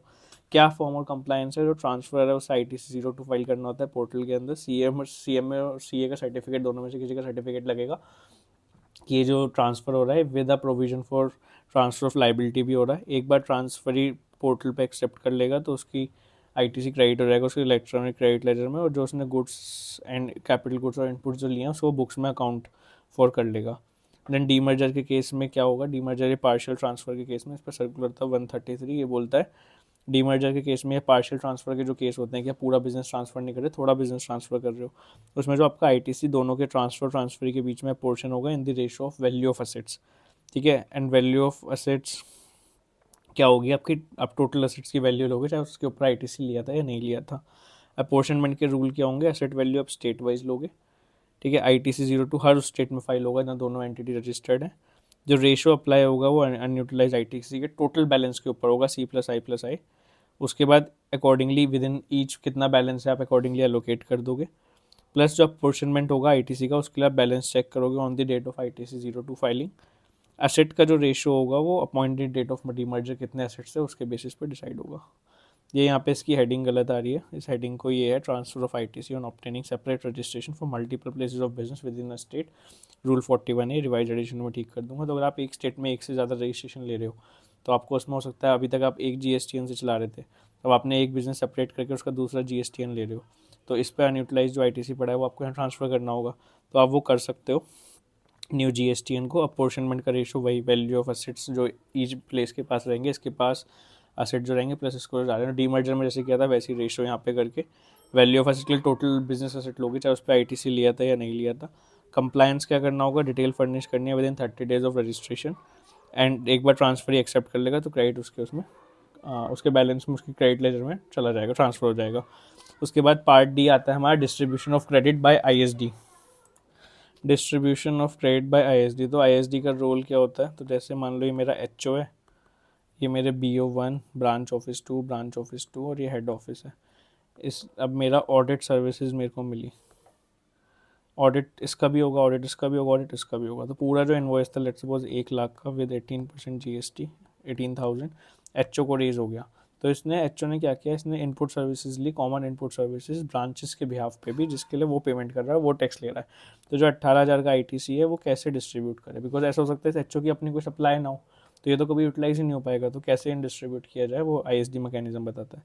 सो HO procure common input services for 1 और more unit, invoice raised on HO में not have output liability utilise ITC। ठीक है, ISD की नीड क्या है, टू अपोर्शन करना है कंज्यूमिंग यूनिट्स को, यहाँ पे BO1 को आपको ITC बांटना है, BO2 को ITC बांटना है।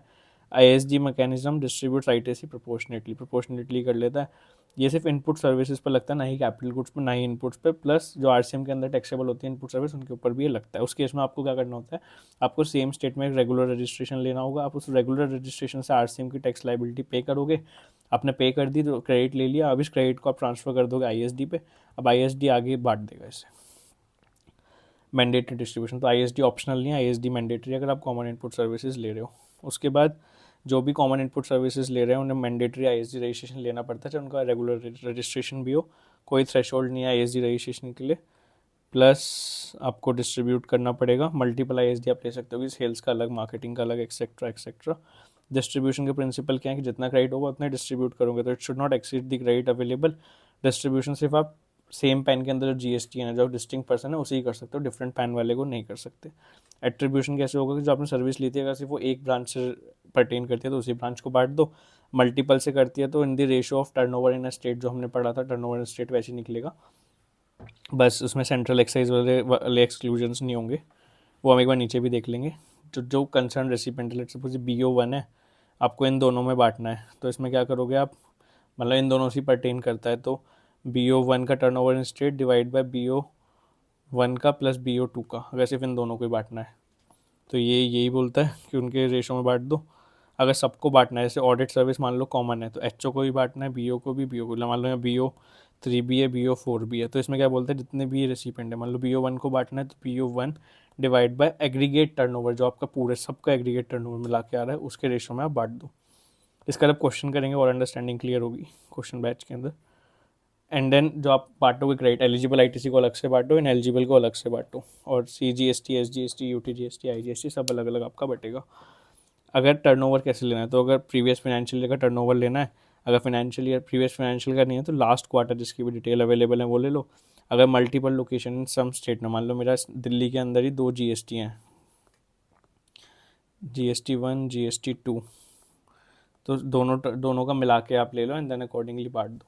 या नॉट जीएसटी वाला एग्जांपल, मेरा एक जीएसटी है, इस जीएसटी के अंदर ही मैं एक प्लेस मेरी दिल्ली में, दूसरी प्लेस मेरी दिल्ली में, चार प्लेस में बिजनेस दिल्ली में चला रहा हूँ, एक प्रिंसिपल प्लेस और 3 एडिशनल प्लेस, तो सबका कंसोलिडेटेड मैं अपना टर्नओवर लूँगा एंड उसमें अकॉर्डिंगली कंसिडर करूँगा। देन टर्नओवर में यहाँ भी आपका एक्साइज, सॉरी मैंने बोला इंक्लूड नहीं होगा, एक्सक्लूड होगा central excise, state excise, CST, VAT. And अगर आपका जो रिसिपेंट है वो अनरजिस्टर्ड है या वो एग्जाम सप्लाई करता है, तो भी उसे आप क्रेडिट डिस्ट्रीब्यूट तो करोगे, चाहे वो अवेल ना कर पाए, वो एक अलग चीज़ है, आपको डिस्ट्रीब्यूट तो करना पड़ेगा। डिस्ट्रीब्यूशन का फॉर्मूला क्या है, C1 is equal to T1 divide by T into C. C1 क्या है, जितना क्रेडिट डिस्ट्रीब्यूट होना है, T1 क्या है, आपका टर्नओवर जो हमने देखा, इसका फॉर्मूला यहाँ पे लिखा हुआ है,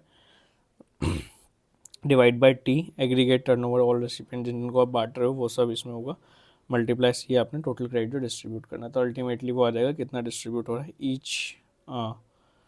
ईच रेसिपिएंट को। सो अब कैसे डिस्ट्रीब्यूशन होगा, तो अगर आप सेम स्टेट में ही आपका रेसिपिएंट है, जिस स्टेट में आईएसडी है, तो सीजीएसटी की तरह जाएगा, एसजीएसटी के लिए तरह जाएगा। अगर डिफरेंट स्टेट रेसिपिएंट है तो सीजीएसटी और एसजीएसटी आपके आईजीएसटी की तरह जाएंगे। अब चाहे डिफरेंट स्टेट हो, सेम स्टेट हो, आईजीएसटी का क्रेडिट ऑलवेज आईजीएसटी की तरह ही जाएगा। कुछ प्रोसीजरल्स में पार्ट है, आईएसडी इनवॉइस, तो आईएसडी है जब वो डिस्ट्रीब्यूशन करेगा तो उसे एक आईएसडी इनवॉइस देना पड़ता है, उस इनवॉइस के ऊपर क्लियरली लिखा होना चाहिए कि it's issued only for the distribution of ITC. ISD credit note, कोई भी रिडक्शन होता है तो उस रिडक्शन के लिए आईएसडी क्रेडिट नोट जाता है। मैंडेटरी पर्टिकुलर्स पढ़ सकते हैं, not relevant. Time of distribution, तो जिस मंथ में आप आईएसडी के पास आईटीसी अवेलेबल है, दैट इज जिस मंथ में वो आईटीसी अवेल करता है उसी मंथ में उसे डिस्ट्रीब्यूट करना है। Return compliance, ISD GSTR 6 file करता है 30th day of next month, वो डिटेल ऑटो पॉपुलेट होती है 2 ऑफ रेसिपिएंट में, और एनुअल रिटर्न आईएसडी के लिए कोई नहीं होती। Issue of debit note and credit note, तो आपका जिस मंथ में आपने डेबिट नोट रिपोर्ट किया है आईएसडी ने, उसी मंथ में उसे एडिशनल आईटीसी डिस्ट्रीब्यूट करना पड़ता है। उसके बाद credit note, same credit note के लिए क्या होगा, सबसे पहले जिस रेशो में ओरिजिनल इनवॉइस डिस्ट्रीब्यूट हुआ था उसी रेशो में आपका क्रेडिट नोट डिस्ट्रीब्यूट होगा। मान लो फर्स्ट रेशो था 1:2:3, तो आपका क्रेडिट नोट भी इसी रेशो में डिस्ट्रीब्यूट होगा। कैसे डिस्ट्रीब्यूट होगा, जैसे आप जिस मंथ में क्रेडिट डिस्ट्रीब्यूट कर रहे हो उसमें जितना अवेलेबल क्रेडिट है उसमें से रिड्यूस हो जाएगा क्रेडिट नोट वाली अमाउंट। अगर रिडक्शन फिर भी एक्सीड करती है तो जो आपके रेसिपिएंट है उनकी आउटपुट टैक्स लाइबिलिटी में ऐड हो जाएगा। क्रॉस चार्ज के केस में क्या होता है, इसमें अगर देखोगे ये जो एग्जाम्पल था, इसमें एचओ ने कोई खुद सर्विस प्रोवाइड नहीं करी थी, उसने बाहर वाले से सर्विस ली थी और आगे सर्विस दी थी। क्रॉस चार्ज में क्या होता है, सपोज एचओ खुद सर्विस दे रहा है BO1 BO2 को, लेट्स सपोज मार्केटिंग सर्विस दे रहा है, तो यहाँ एचओ खुद सर्विस दे रहा है, that is cross charge. And जहाँ पे सर्विस नहीं दे रहा, सिर्फ ऑन बिहाफ ऑफ सर्विस ले रहा है, वो आईएसडी के थ्रू जाता है। तो HO one unit supplies internal goods और services to a registered branch in another state, taxable supply cross charge mandatory, taxable supply cross charge mandatory कुछ नहीं होगा, मतलब आपने कोई सेल से उस तरह की सर्विस दी है तो HO normally tax invoice raise करके दे देगा। और ये तभी होगा जब एचओ एक स्टेट 1 में और बीओ स्टेट 2 में, मतलब डिस्टिंक्ट पर्सन है। क्यों, अगर सेम स्टेट में है तो वो तो प्रिंसिपल और एडिशनल प्लेस ऑफ बिजनेस होंगे ना, उनके बीच में तो कोई सप्लाई होता ही नहीं है क्योंकि वो तो सेम ही जीएसटीएन है। सेपरेट रजिस्ट्रेशन की जरूरत नहीं, नॉर्मल टैक्स इनवॉइस काट सकते हो। जो अपने आईएसडी के अंदर गुड्स नहीं होते, इसके अंदर गुड्स भी हो सकते हैं, ठीक है। उसके बाद रिकवरी का मैकेनिज्म, अगर आपने एक्सेस आईटीसी डिस्ट्रीब्यूट कर दिया तो रेसिपिएंट से रिकवर किया जाएगा as tax not paid with interest as tax not paid. 73, 74, 74A relevant proceeding initiate हो सकती है, और जो आईएसडी है उसके ऊपर पेनल्टी भी लग सकती है क्योंकि उसने डिस्ट्रीब्यूशन गलत किया है। नाउ नेक्स्ट टॉपिक आता है हमारा यूटिलाइजेशन ऑफ आईटीसी। आपने आईटीसी अवेल कर लिया, उसका यूटिलाइजेशन कैसे होगा। सबसे पहले किस ऑर्डर में यूटिलाइजेशन होगा, तो जो आपका आईजीएसटी का आईटीसी, सबसे पहले आप उससे आउटपुट आईजीएसटी लाइबिलिटी एडजस्ट करोगे। एक बार वो एडजस्ट हो गई तो उसके बाद सी और एस में आप आईजीएसटी किसी तरीके से भी अपने हिसाब से एडजस्ट कर सकते हो। थर्ड, अब आपको आईजीएसटी का आईटीसी पहले पूरा कंप्लीट करना है। अब कंप्लीट हो गया, अब आप आओगे सीजीएसटी के आईटीसी पे। सबसे पहले उससे आप सीजीएसटी की लाइबिलिटी एडजस्ट करोगे, उसके बाद अगर बचता है तो आईजीएसटी की लाइबिलिटी। एसजीएसटी आप उससे एडजस्ट नहीं कर सकते। एक बार CGST भी हो गया, फिर आप SGST पे आओगे। सबसे पहले उसे SGST के अगेंस्ट एडजस्ट करोगे, C के अगेंस्ट नहीं कर सकते तो उसके बाद आप करोगे IGST पे। और IGST के अगेंस्ट आप SGST वाला क्रेडिट तभी यूटिलाइज करोगे जब CGST का ITC ख़त्म हो चुका है। उसके बाद 86A इन्होंने एक क्रेडिट एक वो डाला प्रोविज़न, तो इस केस में से इन्वेस्टिगेशन वगैरह हो रही है और इन्हें लगता है कि शायद क्रेडिट यूटिलाइज रहेगा, हम रिकवरी नहीं कर पाएंगे, तो उन सब सिचुएशन को डील करने के लिए 86A इन्होंने डाला। इन्होंने क्या बोला, जो कमिश्नर है या कोई भी authorised officer who is not below the rank of assistant commissioner, वो आपके इलेक्ट्रॉनिक क्रेडिट लेजर को रिस्ट्रिक्ट कर सकता है फॉर यूटिलाइजेशन अगर उसके पास रीजन्स टू बिलीव हैं कि और आपका ITC फ्रॉडलेंटली अवेल हुआ है, उसे रीजन्स टू बिलीव है, तो वो रिस्ट्रिक्ट कर सकता है उसका यूटिलाइजेशन। किन किन केसेस में हो सकता है, तो जो आपने जो ITC जिस इन्वॉइसेस के बेसिस पे अवेल किया था, वो इन्वॉइस किसी एक नॉन एग्जिस्टेंट सप्लायर ने इशू किया कि वो एक्चुअल में है ही नहीं, या जो उसने रजिस्टर्ड प्लेस बिजनेस दिखा रखा है वो है नहीं, यानी बोगस इन्वॉइसिंग का केस है, या आपको एक्चुअल रिसीप्ट ऑफ गुड्स और सर्विस कभी हुए ही नहीं है, या अल्टीमेटली सप्लायर ने टैक्स पे नहीं किया गवर्नमेंट को, या फिर जो रेसिपिएंट है जो आप हो खुद नॉन एग्जिस्टेंट हो, या फिर जिस प्लेस पे आपने डिक्लेयर कर रखा है रजिस्टर्ड प्लेस वहाँ से आप बिजनेस कैरी ऑन नहीं कर रहे, या फिर आपके पास valid tax invoice, debit note या अदर डॉक्यूमेंटेशन नहीं है, इन केस में वो आप क्रेडिट रिस्ट्रिक्ट कर सकते हैं। नेचर ऑफ रिस्ट्रिक्शन क्या होगी, आप payment of tax under section 49 के लिए ITC को यूज़ ही नहीं कर पाओगे और उसका रिफंड भी नहीं ले पाओगे। टाइम लिमिट क्या होगी, 1 साल तक हो सकती है, उससे पहले कमिश्नर को लगता है कि कंडीशन नो लॉन्गर एग्जिस्ट है तो वो विड्रॉ भी कर सकता है। अब इसमें एक टॉपिक है कि कौन ऑथराइज्ड ऑफिसर है, इससे MCQ आ सकता है इस रेस्ट्रिक्शन को करने के लिए। अगर जो आपका ITC का अमाउंट है जो आपने फ्रॉडलेंटली अवेल किया है वो अप टू 1 करोड़ है तो डेप्यूटी कमिश्नर या असिस्टेंट कमिश्नर कर सकता है। 1 करोड़ से ज़्यादा है बट अप टू 5 करोड़ है तो उस केस में जॉइंट कमिश्नर या एडिशनल कमिश्नर कर सकता है। 5 करोड़ से भी ज़्यादा है तो प्रिंसिपल कमिश्नर या कमिश्नर कर सकता है। प्लस जो एडिशनल डायरेक्टर जनरल या principal additional director general of DGI होते हैं उन्हें भी कमिश्नर वाली पावर है। सिमिलरली जो आपके असिस्टेंट डायरेक्टर या एडिशनल डायरेक्टर जनरल ये सब होते हैं उनको भी कॉरेस्पॉन्डिंग जो कमिश्नर होते हैं उनकी वाली पावर है। So this is not that relevant because question में देगा, बट स्टिल अगर देखना है तो ये बोल सकते हैं rank of assistant director. So assistant director पास असिस्टेंट कमिश्नर वाली पावर है and above of DGI by the additional director principal director may be same as mention. इतना तो जो इक्वलेंट रैंक होती है DGI वाले ऑफिसर्स की उनके पास भी पावर है। देन सेकंड हमारा रूल 86B है। 86B बेसिकली क्या बोलते हैं, ऐसा ना हो कि आप सिर्फ क्रेडिट से यूटिलाइज कर रहे हो, टैक्स कैश में कुछ पे नहीं कर रहे, कुछ फ्रॉडलेंट चक्कर ना हो, तो इसलिए 86B इन्होंने डाला। 86B क्या बोलता है कि कोई भी अगर रजिस्टर्ड पर्सन है जिसकी taxable supply in a tax period जो आपकी इन अ मंथ है excluding exempt and zero rated supply, मतलब टैक्सेबल सप्लाई एक्सक्लूडिंग एग्जाम्प्ट और जीरो डेट सप्लाई, वो अगर 50 लाख से ज़्यादा है तो 86B लगता है। अगर 50 लाख से ज़्यादा नहीं है तो 86B नहीं लगता है। इसमें रिस्ट्रिक्शन क्या है कि आप अपनी मंथली आउटपुट टैक्स लाइबिलिटी जो है मैक्सिमम 99% ही सिर्फ क्रेडिट लेजर से कर सकते हो, मिनिमम 1% तो आपको कैश लेजर से यूटिलाइज करना ही पड़ेगा, पेमेंट करना ही पड़ेगा। बट 86B के कुछ एक्सेप्शंस भी हैं कि किन इन केस में 86B नहीं लगेगा। तो 86B फर्स्ट केस में नहीं लगता अगर आपका आपने इनकम टैक्स पे किया है मोर than 1 lakh in each of the last 2 financial year. So in each of the last 2 financial year में इनकम टैक्स जो है वो 1 लाख से पे किया है किसने, या तो रजिस्टर्ड पर्सन है उसने खुद ने, या कर्ता ने अगर HUF है, प्रोप्राइटरशिप फॉर्म है तो प्रोप्राइटर ने, कंपनी है तो मैनेजिंग डायरेक्टर ने, या कोई भी 2 पार्टनर ने, या फिर होल टाइम डायरेक्टर ने, या फिर manager of managing committee, member of managing committee societies के केस में, या बोर्ड ऑफ ट्रस्टीज ने। इनमें से किसी ने भी अगर पिछले 2 फाइनेंशियल ईयर में जिनका इनकम टैक्स की ड्यू डेट का टाइम जा चुका है उसमें टैक्स 1 लाख से ज़्यादा पे किया है दोनों ही साल में in each of the last 2 financial year, तो उनके केस में ये कंडीशन नहीं लगेगी, रिस्ट्रिक्शन नहीं लगेगी। प्लस अगर ये नहीं किया है तो अगर आपने जो रजिस्टर्ड पर्सन है उसने या तो जीरो रेटेड सप्लाई जो LUT के अंदर होते हैं विदाउट पेमेंट ऑफ टैक्स जिसमें ITC का रिफंड मिल जाता है, या फिर इन्वर्टेड ड्यूटी स्ट्रक्चर, इन दोनों में से किसी में भी ITC का रिफंड लिया है, वो रिफंड जो है 1 लाख से ज़्यादा का अमाउंट का था प्रीसीडिंग फाइनेंशियल ईयर में, तो उस केस में रिस्ट्रिक्शन नहीं लगेगी। बेसिकली बोलना चाहते हैं जस्टिफाइड हो, आपको जानते हैं, हमने आपका पूरी स्क्रीनिंग की है तो हमें पता है कि आप ITC सही लेते हो तो आप रेस्ट्रिक्शन लगाने की ज़रूरत नहीं है। तीसरा केस क्या है कि जो आपने करंट फाइनेंशियल ईयर में जिस मंथ की आप रिटर्न भर रहे हो, अगर उस रिटर्न से पहले तक आपने जो आपकी अभी तक की, लेट सपोज मैं अक्टूबर की रिटर्न भर रहा हूँ, तो जो अक्टूबर तक की मेरी आउटपुट लाइबिलिटी थी वो एटलीस्ट मोर देन 1% आप कैश में डिस्चार्ज कर चुके हो तो आप पे कंडीशन नहीं लगेगी। If cash payment more than 1% of total output tax liability cumulative with current financial year up to this set month 86B not applicable. Plus जो ये 1% कैश लाइबिलिटी वाला अमाउंट निकाल रहे हो इसमें से आप वो अमाउंट हटा दोगे अगर आपने कोई RCM के अंदर कैश में टैक्स पे किया, बिकॉज RCM क्रेडिट से तो पे हो नहीं सकता, तो अगर आपने वो कोई कैश से पे किया है तो वो कंसिडर नहीं करेंगे, उसके अलावा आपको मोर देन 1% पे करना है। प्लस कोई स्पेसिफाइड पर्सन को एग्जामेशन है, government department, PSU, local authority, statutory body. इसके अलावा सब इन्होंने बोला हुआ है कि कमिश्नर या कोई भी ऑफिसर उसके बिहाफ अगर चाहे तो इस रेस्ट्रिक्शन को रिमूव कर सकता है विद सच वेरिफिकेशन, जो उसे लगता है, कोई भी सेफ गार्ड अगर उसे चाहिए। सो इसके साथ हमारा चैप्टर आईटीसी ख़त्म। It's around 2 hours. सो हमने थोड़ा क्विकली किया है because of time constant, but concept सारे डिटेल में कवर्ड है, कॉन्सेप्ट में कोई प्रॉब्लम नहीं है। इसकी मैं क्वेश्चन वीडियो भी सेपरेटली अपलोड करूँगा, बट आई थिंक इससे कॉन्सेप्चुअल क्लैरिटी मिली होगी। स्टिल कोई भी डाउट हो तो you can always message me on LinkedIn और on my WhatsApp community group, जिसका लिंक डिस्क्रिप्शन में है।